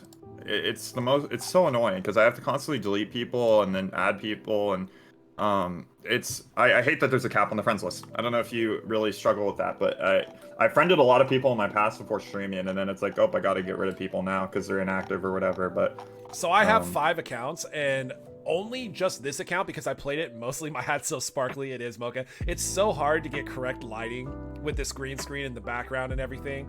I will be working on that, but yes, I do have a sparkly black hat. Thank you for noticing. Yeah, so I think it's 325 is the cap, I believe. Is that correct? I think I actually don't know. It might be more than that. Because right now my general says 320. So I don't know. Yeah, I'm 325. Damn, I got 5 more friends than you. What's up, dude? What's up? Maddie Moosey's more popular than you. What do you mean? All right, yeah, if you want to invite anybody, I see that there's a couple of people on, but I'm not sure if they're able to play or if they're in the stream. So yeah, if you want to invite absolutely anybody you want to, go ahead. Let me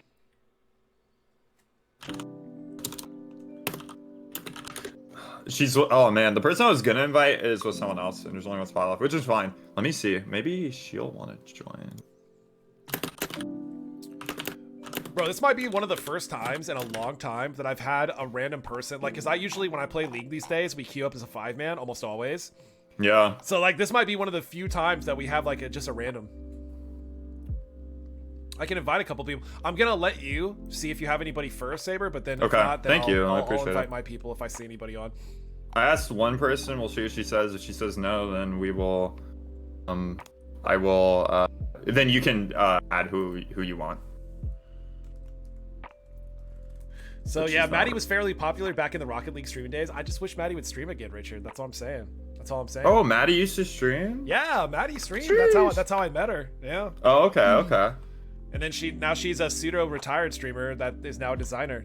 So by the way, Saber, I don't know if you knew this, but she designed this whole thing that you see right now. Yeah, no, I remember you had said that. I just met her, well, through your stream, and she's really nice, delight, and yeah, you told me that she did all that stuff, which that's insane, Maddie. Like, how do you do that? And she's new to it too, so this is like one of the first things that she made, and she did this well on it. It's kind of crazy. You're new to this? Yeah. Maddie, you're new to this and you did this? Wow, okay. I can't imagine with like some experience, it's gonna be insane, because like this is already insane. And this goes out to everybody. I saw her first, so I still take priority. If she gets those commissions stacked up, I'm still gonna take some precedence over you guys. But Maddie, I'm willing to share. Maddie, I might, yeah, well, because I was gonna say, Maddie, I might hit you up. Also, invite who you want, Moosey, because they also said, let's see, got Spacey Echo.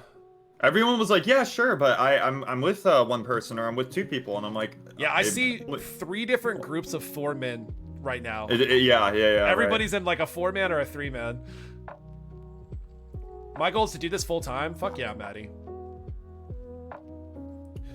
I've done. Maddie, you could definitely. Sidetracked. I don't know. I had a thought and then I just completely lost it. But Revolver said I've downloaded a lot of new MC mods. I think Rash has helped me out some before, so I feel guilty that I haven't streamed in a while.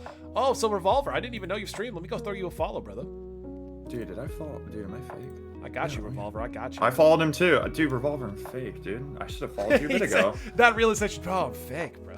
Dude, I do that to, seriously, it happens a lot, and then I feel really bad, because, like, I didn't know they streamed, and then, like, they've been in my community for a bit, and then they finally say that they stream.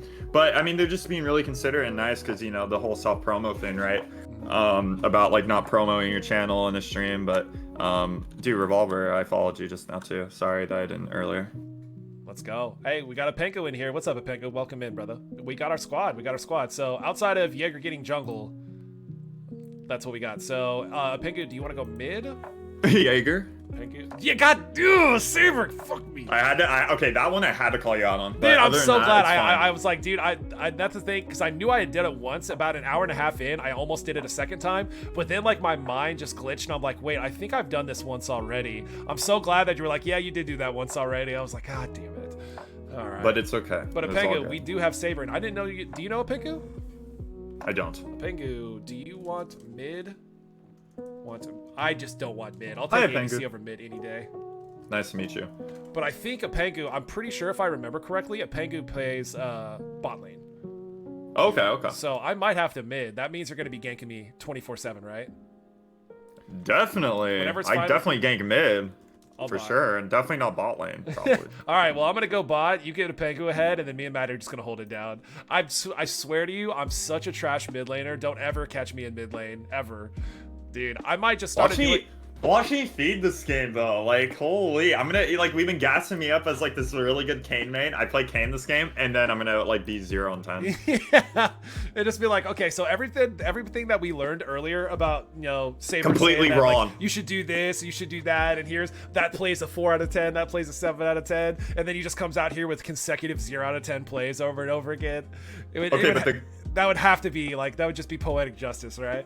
It would be, but the good news is because of the Kayn nurse and he's D tier now on the jungler list, I have been getting Kayn every single game. I got him every single game last stream for 4 hours, and it's nice because in a way I'm glad that he's bad now because he's good still. Like you can make him work. Obviously he's not like bad, but he's just not as strong as he used to be, and I'm glad because then it gets all the people who are meta slaves off of Kayn.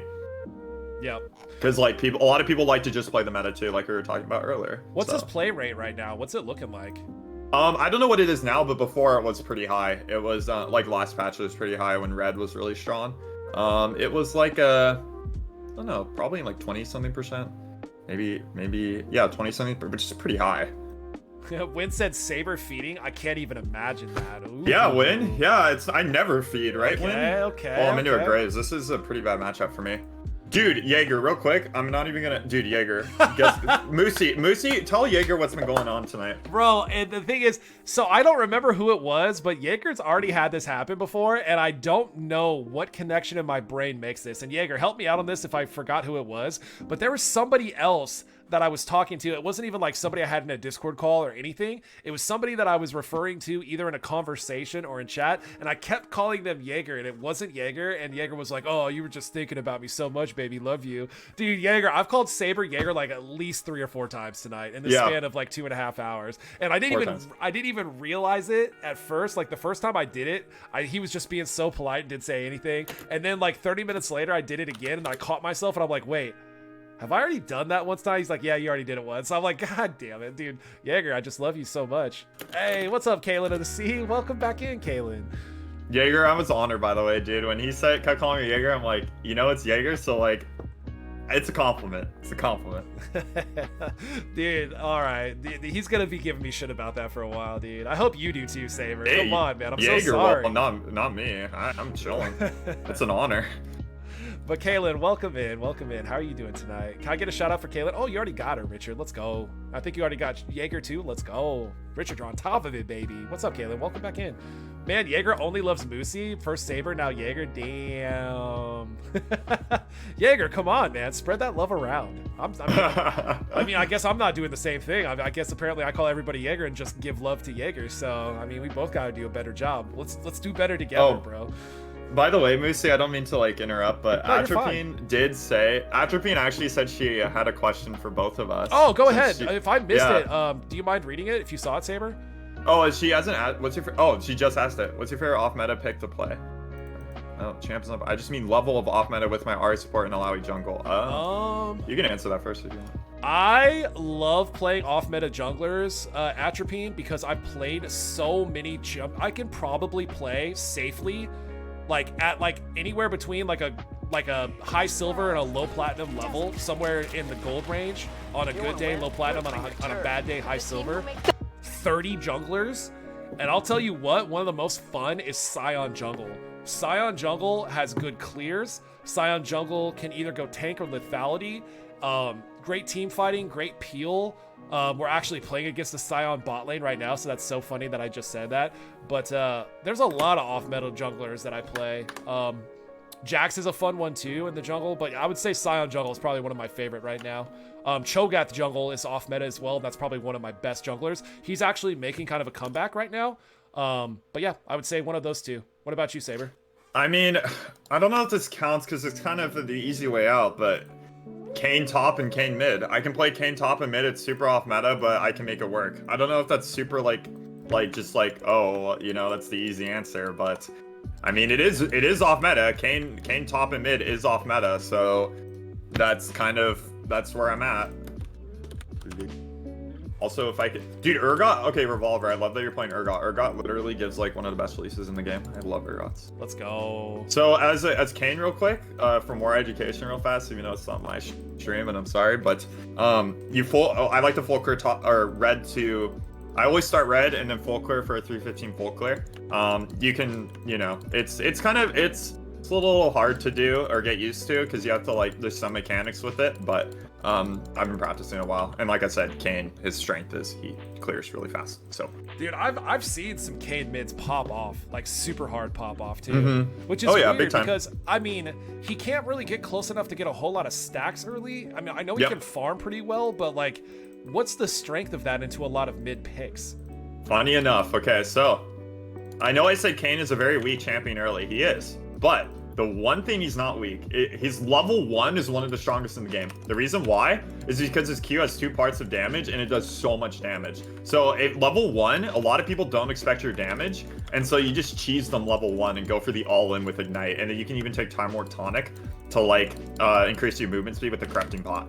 And then you can get tier as well. You have to get tier in lane if you're playing lane Kayn because you'll have mana issues otherwise. But yeah, you go for that level 1. Otherwise, if you don't get level 1, then like, well, you're just gonna kind of have to play safe, let your jungle come, and or Right. maybe you get lucky and their enemy and laner doesn't really know how to play against you, can get solo kills. Like I went against a Jax yesterday in the top lane. It was like low gold elo, and I made him go 0-7. So I mean, Really? you can like, yeah. It was my first game of the stream. So you can definitely make it work, but in higher elo, like, yeah, it's gonna be really fucking hard. So what would you say, like, the elo you can actually get away with that? Well, me, like, anything up to, like, probably plat 3. I could probably, yeah, plat 3. I could probably play Kayn top mid plat 3 and get fed really Ooh, easily. he's flexing. He's flexing on him. I am indeed. What's up, Icon? Oh, I love that skin. What skin are we talking about? What we've got? Oh, the Misfortune skin I have, dude. It's the best one in my opinion. Yeah, I mean, I have the legendary or the ultimate skin on her too. Somebody gifted me both of those skins all at once, by the way. Oh, that's awesome. Yeah, dude, it was like probably $50 worth of skins. I'm like, holy crap, dude. No, I like Ruin MF is my favorite one though. So yeah, and I feel bad because I usually use this one over the other one. And I feel bad because I'm like, dude, if I have that really nice one, shouldn't I be using it more often? Like, I feel so like this is a Kayn gank, by the way. So you go through these 2 walls through drag pit, and then they don't see you, and then you just come in from behind because they're really pushed up. And they're fighting us. Nice. Got the slow. Okay, silent flash. Very good. Flash, good shit. Yeah. So and then Yeah, as the jungle. Okay. Yep, help us This push is what. this. So this is where laners can get kind of upset at me, and it's valid, but like, let me explain my logic. So that's correct to push that. Right? No, exactly. But like, here's my logic too, though. So I'm gonna push regardless, but if I don't get the kill, I'm gonna try and tax some minions. If I get the kill, then I'm just gonna help push and not take the minions. Hell yeah. No, I 100% agree with that reasoning. Okay, good. I love you, Moosey. We're already. I would already love the duo with you. I see you. All right. Yeah. Nice job. Nice gank. Thank you. So Atropine says I run Alawi everywhere and Ari almost everywhere. Yeah, Ari can't jungle, but she can probably do something. And then Atropine says she runs Cho'Gath support too, which is definitely viable. Cho'Gath is one of those champions who can play everywhere. Yeah, I played a game with Atropine yesterday, and she played Ari support. Nice. That was actually the first game we ever played together. Dude, I've seen Ari support actually played a couple of times niche picks and high elo as well. Oh, same. Yeah. So Kaylin says, no, I'm a legit support main, and I play mages and chanters, so I despise jungle top support picks. Fair. I can see that, Kaylin. So because Lily is pushed up really far here, I can just come in. Like, I could have come from behind. Great spot. Got the great slow. Spot. We do that. Well, she flashed. Nice, good job. Good job, guys. Good job, Revolver. And DSC, so now, how are you doing tonight, brother? How you doing, brother? So now, because you're low health and she's got Ignite, I am also going to help Revolver push this wave. It's the right thing to do. And because I didn't get the kill, I'm going to tax. But he's still getting XP for it. Hey, at least you're announcing it. And so, like, they can hear you say it, and they're like, okay. Like, they can't even hate on it, you know what I mean? Yeah, well, if I got the kill, I would have helped him push, but I wouldn't have tax. Like, I mean, I understand why people would get upset, but, like, the jungler needs something, too, when they're ganking, because it's wasting their time. Or not wasting, but it's, like, I could be doing camps, I could be, like, you know, so it's well, you also spread the love, dude. Make sure that you're both getting strong at the same time. Exactly. And then plus, like, we share XP anyway, and so now the wave's gonna bounce back to Revolver, which is a really good spot for him. So Kaylin says, I wish I had that skin. Dude, yeah, apparently people really like this MF skin. I think it's dope, though. I think it's her best It's a good one. Yeah. Same. It's just, I like the Ruined skin line in general. Yeah. I do like this Scion pick, though. I'm just a Scion enthusiast, though. It's so funny as soon as, like, she asks, like, hey, what's your favorite off-meta pick? And I'm like, oh, Scion jungle. And then immediately we see a Scion ADC. I'm coming bot again. I don't have E for another 5 seconds. That's okay. All right, let's go in. We know Scion does no flash, so the target is Scion here. Yep. I'm gonna dodge that. Take it. Nice. Watch for the passive. Yeah. Maddie, Oh, run! No. Run, Maddie, run. Good job, good job. So yeah, just choosing your prioritizing targets too when you're jungling. Like, I knew Sion has no flash, so Sion's just the easy target for me to stay on instead of the Zillion who's got speed up. Sion has phase rush, but that's it. So that's also another thing with ganking as a jungler is knowing what the enemy sums they have and like prioritizing what enemies don't have sums, right? Yep, 100%. So. And a lot of people there too would probably go for Zillion just because he's a squishier target. Right. But like that would 100% be the wrong decision. You know what I mean? Yeah, yeah. I mean, I might have been able to kill Zillion, right? It maybe, but the likelihood of me killing Sion is way higher than Zillion, so I'm gonna take the safer play. Yeah, 100%. And I think a lot of junglers don't do a good job of keeping track of sums. Oh yeah, 100%. A lot of jungles about keeping track of sums. Oh god, there's a Graves.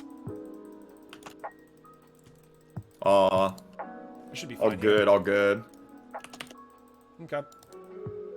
They got my support. My support is down, boys. So now Revolver froze the wave top, which is super good for me because then it makes an easy gank for me. So, and then he also has a control ward, so she's got no vision. All right, I'm here, Revolver. So Graves was just bot side, so you guys should be free there. Nice job, nice job. Ooh! Nice job. Oh no, the burn! Oh, the level up! Oh my gosh. No, that was insane. Revolver ulted while like the Lily, so he was asleep, but the Urgot ult still went through. Yeah, that was so cool. Well, was that the Triumph? I think that was a Triumph proc actually. I don't think that was a level up. I think that was a big ass Triumph heal right there. Well played, guys. Yeah. Well played. Yeah, what's up, Nerd on the web? What's up, Nerd? How's it going, brother? Guys, hi, Nerd. Some Nerd on the web is going to be my guest for the podcast coming up tomorrow night. So wait, what? Tuned. Oh, let's go. Yeah, Nerd's going to be my guest for the podcast tomorrow, baby. Let's go, dude. Sheesh. We got some homies in here for the first couple. Dude, that's awesome. Yo, Ali. Moose team. What's up, Ali?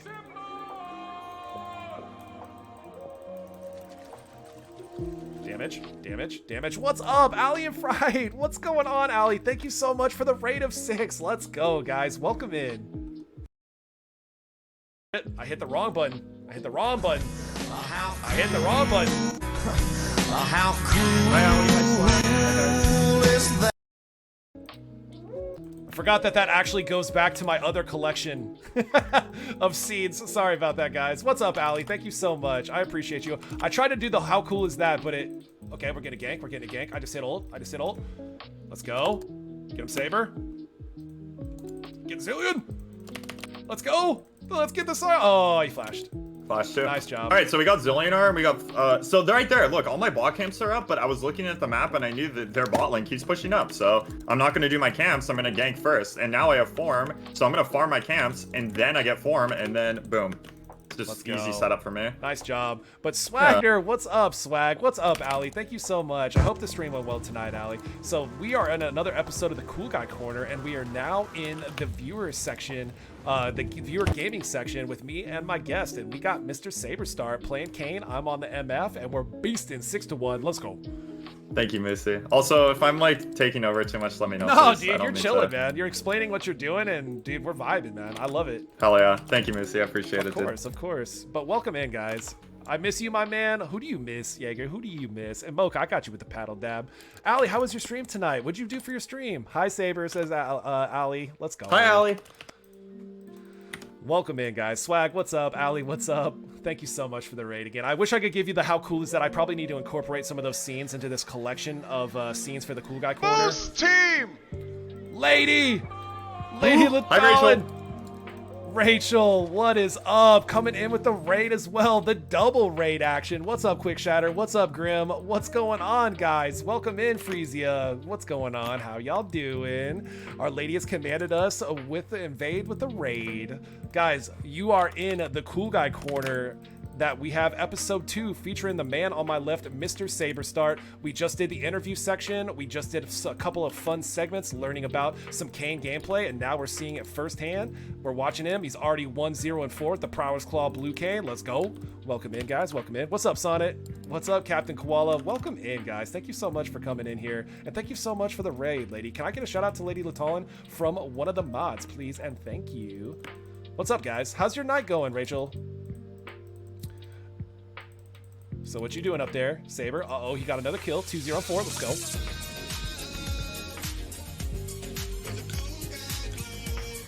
Welcome to the Now I have Boost 2 Group. of your streams open, Moosey, because I was looking in Rachel's. Now I've got 2 Let's tabs of go. you. I'm actually just gonna clear the wave just to make sure they can't dive us, which exactly they did for whatever reason, even though we, Run, Maddie, no! Oh Gotta let god, time Katarina's pass it. here. Katarina's here. I'm on my way. I don't know if I make it in time. Oh, shit. Yeah, I mean, once the rift hits, I'm dead. Oh, I'm sorry. Oh, no! Oh, do I get the kill on Cat? No! Dude, that's a juicy... But I do. I'm watching you. I'm watching. This is juicy. This is juicy. Okay, we got the stopwatch. There's 1. There's 2. Are we gonna go for 3? The 3. Let's go! Saber! Let's Boost get it! team. And then Blue Let's Kayn just get said it. it's so easy. It's all so easy. That's what I mean. Like Blue Kayn, Odyssey, Much Blue love. Kayn, quotes are the best. Let's go. What's going on? Misty Pain. Welcome in here. Are you a duo bot lane? No, actually, Saber's playing Kayn. I'm playing Misfortune. Hey, Matt, thank you so much for the follow. I appreciate you. Welcome to the Moose crew, my friend. Everybody else, welcome in here. Lady, thank you so much for the 15-month resub. I hope you had a fantastic stream. Moose, you guys are popping off right now just as much as me and Saber. 2, 1, and 3 on the ADC, 5, 0, and 4 on the Kayn. We're popping off too, right along with you guys. Can't even talk right now. There's so much love going on. Welcome in, guys. Thank you so much. Hi, Miku. What's up, Miku? Mikey, what's going on, brother? What's going on, guys? I hope you had a fantastic time in Lady Streams, homie. Run! Run! I don't think he has ultimate. He doesn't have ultimate. Dude, we are smacking this Scion. Holy moly. What just happened? Mikey, how many gifted subs is that? What just happened? What just happened? Is that 10 subs or 5 subs? I can't even read it. Hold on, let me see this. 10, baby. Mikey with the 10 gifted subs, you animal. What is up, dude? Let's go. Oh, God. Okay, if he would have went on that, I might have been in a little bit of trouble there. Mikey, let's go. Have fun, Moosey, dude. We are having fun. And Mikey, I'm having a lot of fun now. Let's go. I mean, I was before, but the 10 gifted subs, dude, they just kind of chef's kiss on top of the funness. But welcome in, guys. If you're here from Lady Latalin stream, I'm the Moosey Man. To the left of me is Saber. We have a new stream that we're doing once a week called the Cool Guy Corner, where I have my homie streamers on. Lady Latalin is actually going to be either part of that. Mikey's actually going to be part of that. And I have a lot of other streamers in here that are going to be either part of the Cool Guy Corner or the podcast, which we have coming up tomorrow night. You guys can see what that's all about. With Mr. Some Nerd on the Web will be featured on that podcast. And yeah, guys, this is kind of just a chance for me to like have the streamer homies on, be able to play some games, be able to interview them, and kind of have people learn a little bit more about them outside of their own streams and kind of get a better view and a better vibe of them in their outside of their natural habitat. Hey, Miss Atropine, 500 biddies. Let's go. Okay, we're getting dove again. Why are they diving us over and over? They hate us. They hate us. Miss Atropine, thank you so much for the biddies. Holy moly. Okay, that was probably the worst Misfortune ultimate known to man. I'm still gonna get one there. So we went 2 for 1 there. So well, no, we went 2 for 2. So that's not terrible. That's not terrible. But they're diving us, and that was nobody make fun of Misfortune ultimate that you guys just saw. Holy moly, the level 4 hype train at 22% already. Dude, Lady Latalin with the resub, Mikey with the 10 gifted subs, Atropine with the 500 biddies, and then Richard with another 100 biddies. I wish I had my thank you screens and all that stuff in here. But guys, thank you so much. I appreciate you guys. Unreal. And when all this is going on, I look up and see that Saber is just casually 6-0-4. And if you also notice, I don't mean to like ego, but what I mean by the whole Kayn pathing for your camps is early game I was really focusing on farming and focusing my ganks around my pathing. So now I've got perfect CS and look at my KDA and looking at now I have form, so now I'm just going to continuously scale. Yeah. I've got 149 CS at 16 minutes. You guys are going to see some Saber pop off. You see all that Kayn? So if you guys want to go watch the VOD, we had a lot of in-depth Kayn conversation during the stream. And you guys are seeing it in action, up close and personal. Let's go. I saw nothing, Misty. Thank you so much. You saw nothing. These are not the droids you are looking for. Oh God, they're coming again, Jaeger. Saber, fuck. No, Jaeger, I hate you so much. You're just thinking about Jaeger too much. Dude, I'm just thinking about how we're just getting dove over and over again. Katarina loves us down here. Get him, Saber. Get him. Oh my goodness, very nice Bard play right there. Wow, nice. Oh, I missed the W. Yay, Nice. I got him. I got her, boys. I got her. Dude, thank you guys so much. Dreadful, who's the special guest? Apparently it's Mr. Jagerman. No, it's SaberStart, dude. Exclamation point guest, by the way. If you guys don't know the lovely, well-haired human to my left, you know, I've got a lot of luscious flowing locks, but he might have just a few more than me. Go give him a follow, man. Exclamation point guest. Go give him some love, baby. Go give him some love. Especially if you want to get carried by this Kayn, just like I'm getting carried right now. 8-0-5. Let's go. Let's go. And this is actually, so this is where a lot of people would start complaining too to their jungler, like, oh my god, you're not even ganking me, you're not even helping me. Bro, if you're 8-0-5 in other areas of the map, I'll get dove all day by 4 people, I don't care. Yeah. You know what also, I mean? I have the most KP, so then people will still flame the jungle. Yeah. Not you guys, but like just in general, like in ranked or whatever. Well, as a rule of thumb, if it's not the jungler's fault, who else is it? Right. Who else is it? Dreadful with the antlers up. I got you, baby. I gotta find my antlers real quick. I need my E. The antlers are activated. Oh, I need my E. Oh, oh god, there's a lot of stuff going on that top lane. Get him. 1, there's 1. There's 2. Let's go. Good stuff, guys. This isn't even a game. This isn't even a game. Support, obviously, true. I'm basically support MF right now. I'll eventually do damage. I think Miss Fortune's in a really good spot right now. I'm not the best Miss Fortune player, but I think she's in a great spot. She's actually getting played quite a bit right now. God forbid the DPS laners be messing up. Never happens. True. And you're going the right build too, Moosey. Thank God you're not going. They nerfed the Eclipse build to the ground, and now it crits the way. So Kraken. Yeah, Kraken. I don't so play strong. ADC. I play ADC at a silver level, legit, and yeah, I can only really play Jhin because he doesn't auto too much. Jhin is actually one of the champions I have a hard time playing. I can play him, but because of his nature of not being able to like do a lot of DPS, it's kind of more reliant on abilities. You know what I mean? Yeah. Like, I feel like if you don't like either scale hard, like if you get focused early, like I feel like you can have a hard time on Jhin because if he gets behind, he's kind of useless until he gets a bunch of items. 100%. Misty said, "See, there's your beautiful locks. Hey, you see them? See, okay, Misty, thank you." And I don't even have my bald cutaway. I need to put a couple of cutaways. When we get to like the gameplay and stuff, that's when I can kind of like do the stuff that I usually do. You know what I mean? But for now, I can't even do like my bald cutaway and stuff. So Misty, if you check out the stream another time when I'm just playing League, you'll see some bald action. You'll see some cool thank yous. I kind of dance in the cool guy club a lot. It's kind of stupid and corny, but I enjoy it. And dude, you know what else I enjoy? The level 4 hype train, 26%. You guys are fantastic. Thank you guys so much. Much love. Bard, get a Bard. Yes, nice Q. Can he hit him with the auto? Let's go. Good job, Apengu. Good shit. Wait, why is Sion so fast? Oh, he's got Swifties. That's why. I'm like, dude, how do you get out of that and run away so quickly? What do you think about Swifties on anybody, Saber? Swifties are good boots, honestly. Like, they're underutilized. Like, Lucidity boots are, like, my favorite boots. I go with them pretty much every game on Kayn. Red Kayn, I'll go, like, defensive boots if I need to. Yeah, but if I'm ahead, I'll go Lucidity. But on Blue Kayn, I always go Lucidity. I think Lucidity boots are OP. Swifties are really good, too, though. I think they're way better than Mobies, to be honest. Mobies are kind of a scam. Dude, Mobies, like, really fell out of the meta. Yeah. Like, nobody ever uses them anymore. See, and now that I'm just so ahead, I can just read this Graves like a book, perma invade him, and then just kill him every single time. And now I'm gonna have a 5-level lead on him. So jungle's just about tracking the enemy jungle, where they are, what camps are up, what camps aren't. And, you know, just like reading the map. Maddie, I love you, Maddie.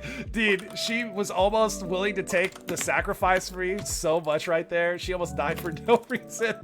GG. Oh, the FF. GG's. That was a fast one. Let's go. That was a fast one. Hey guys, thanks for watching the video. I'll be uploading every week, and everything is live streamed from my Twitch channel. Check the information down below in the description. Stay cool.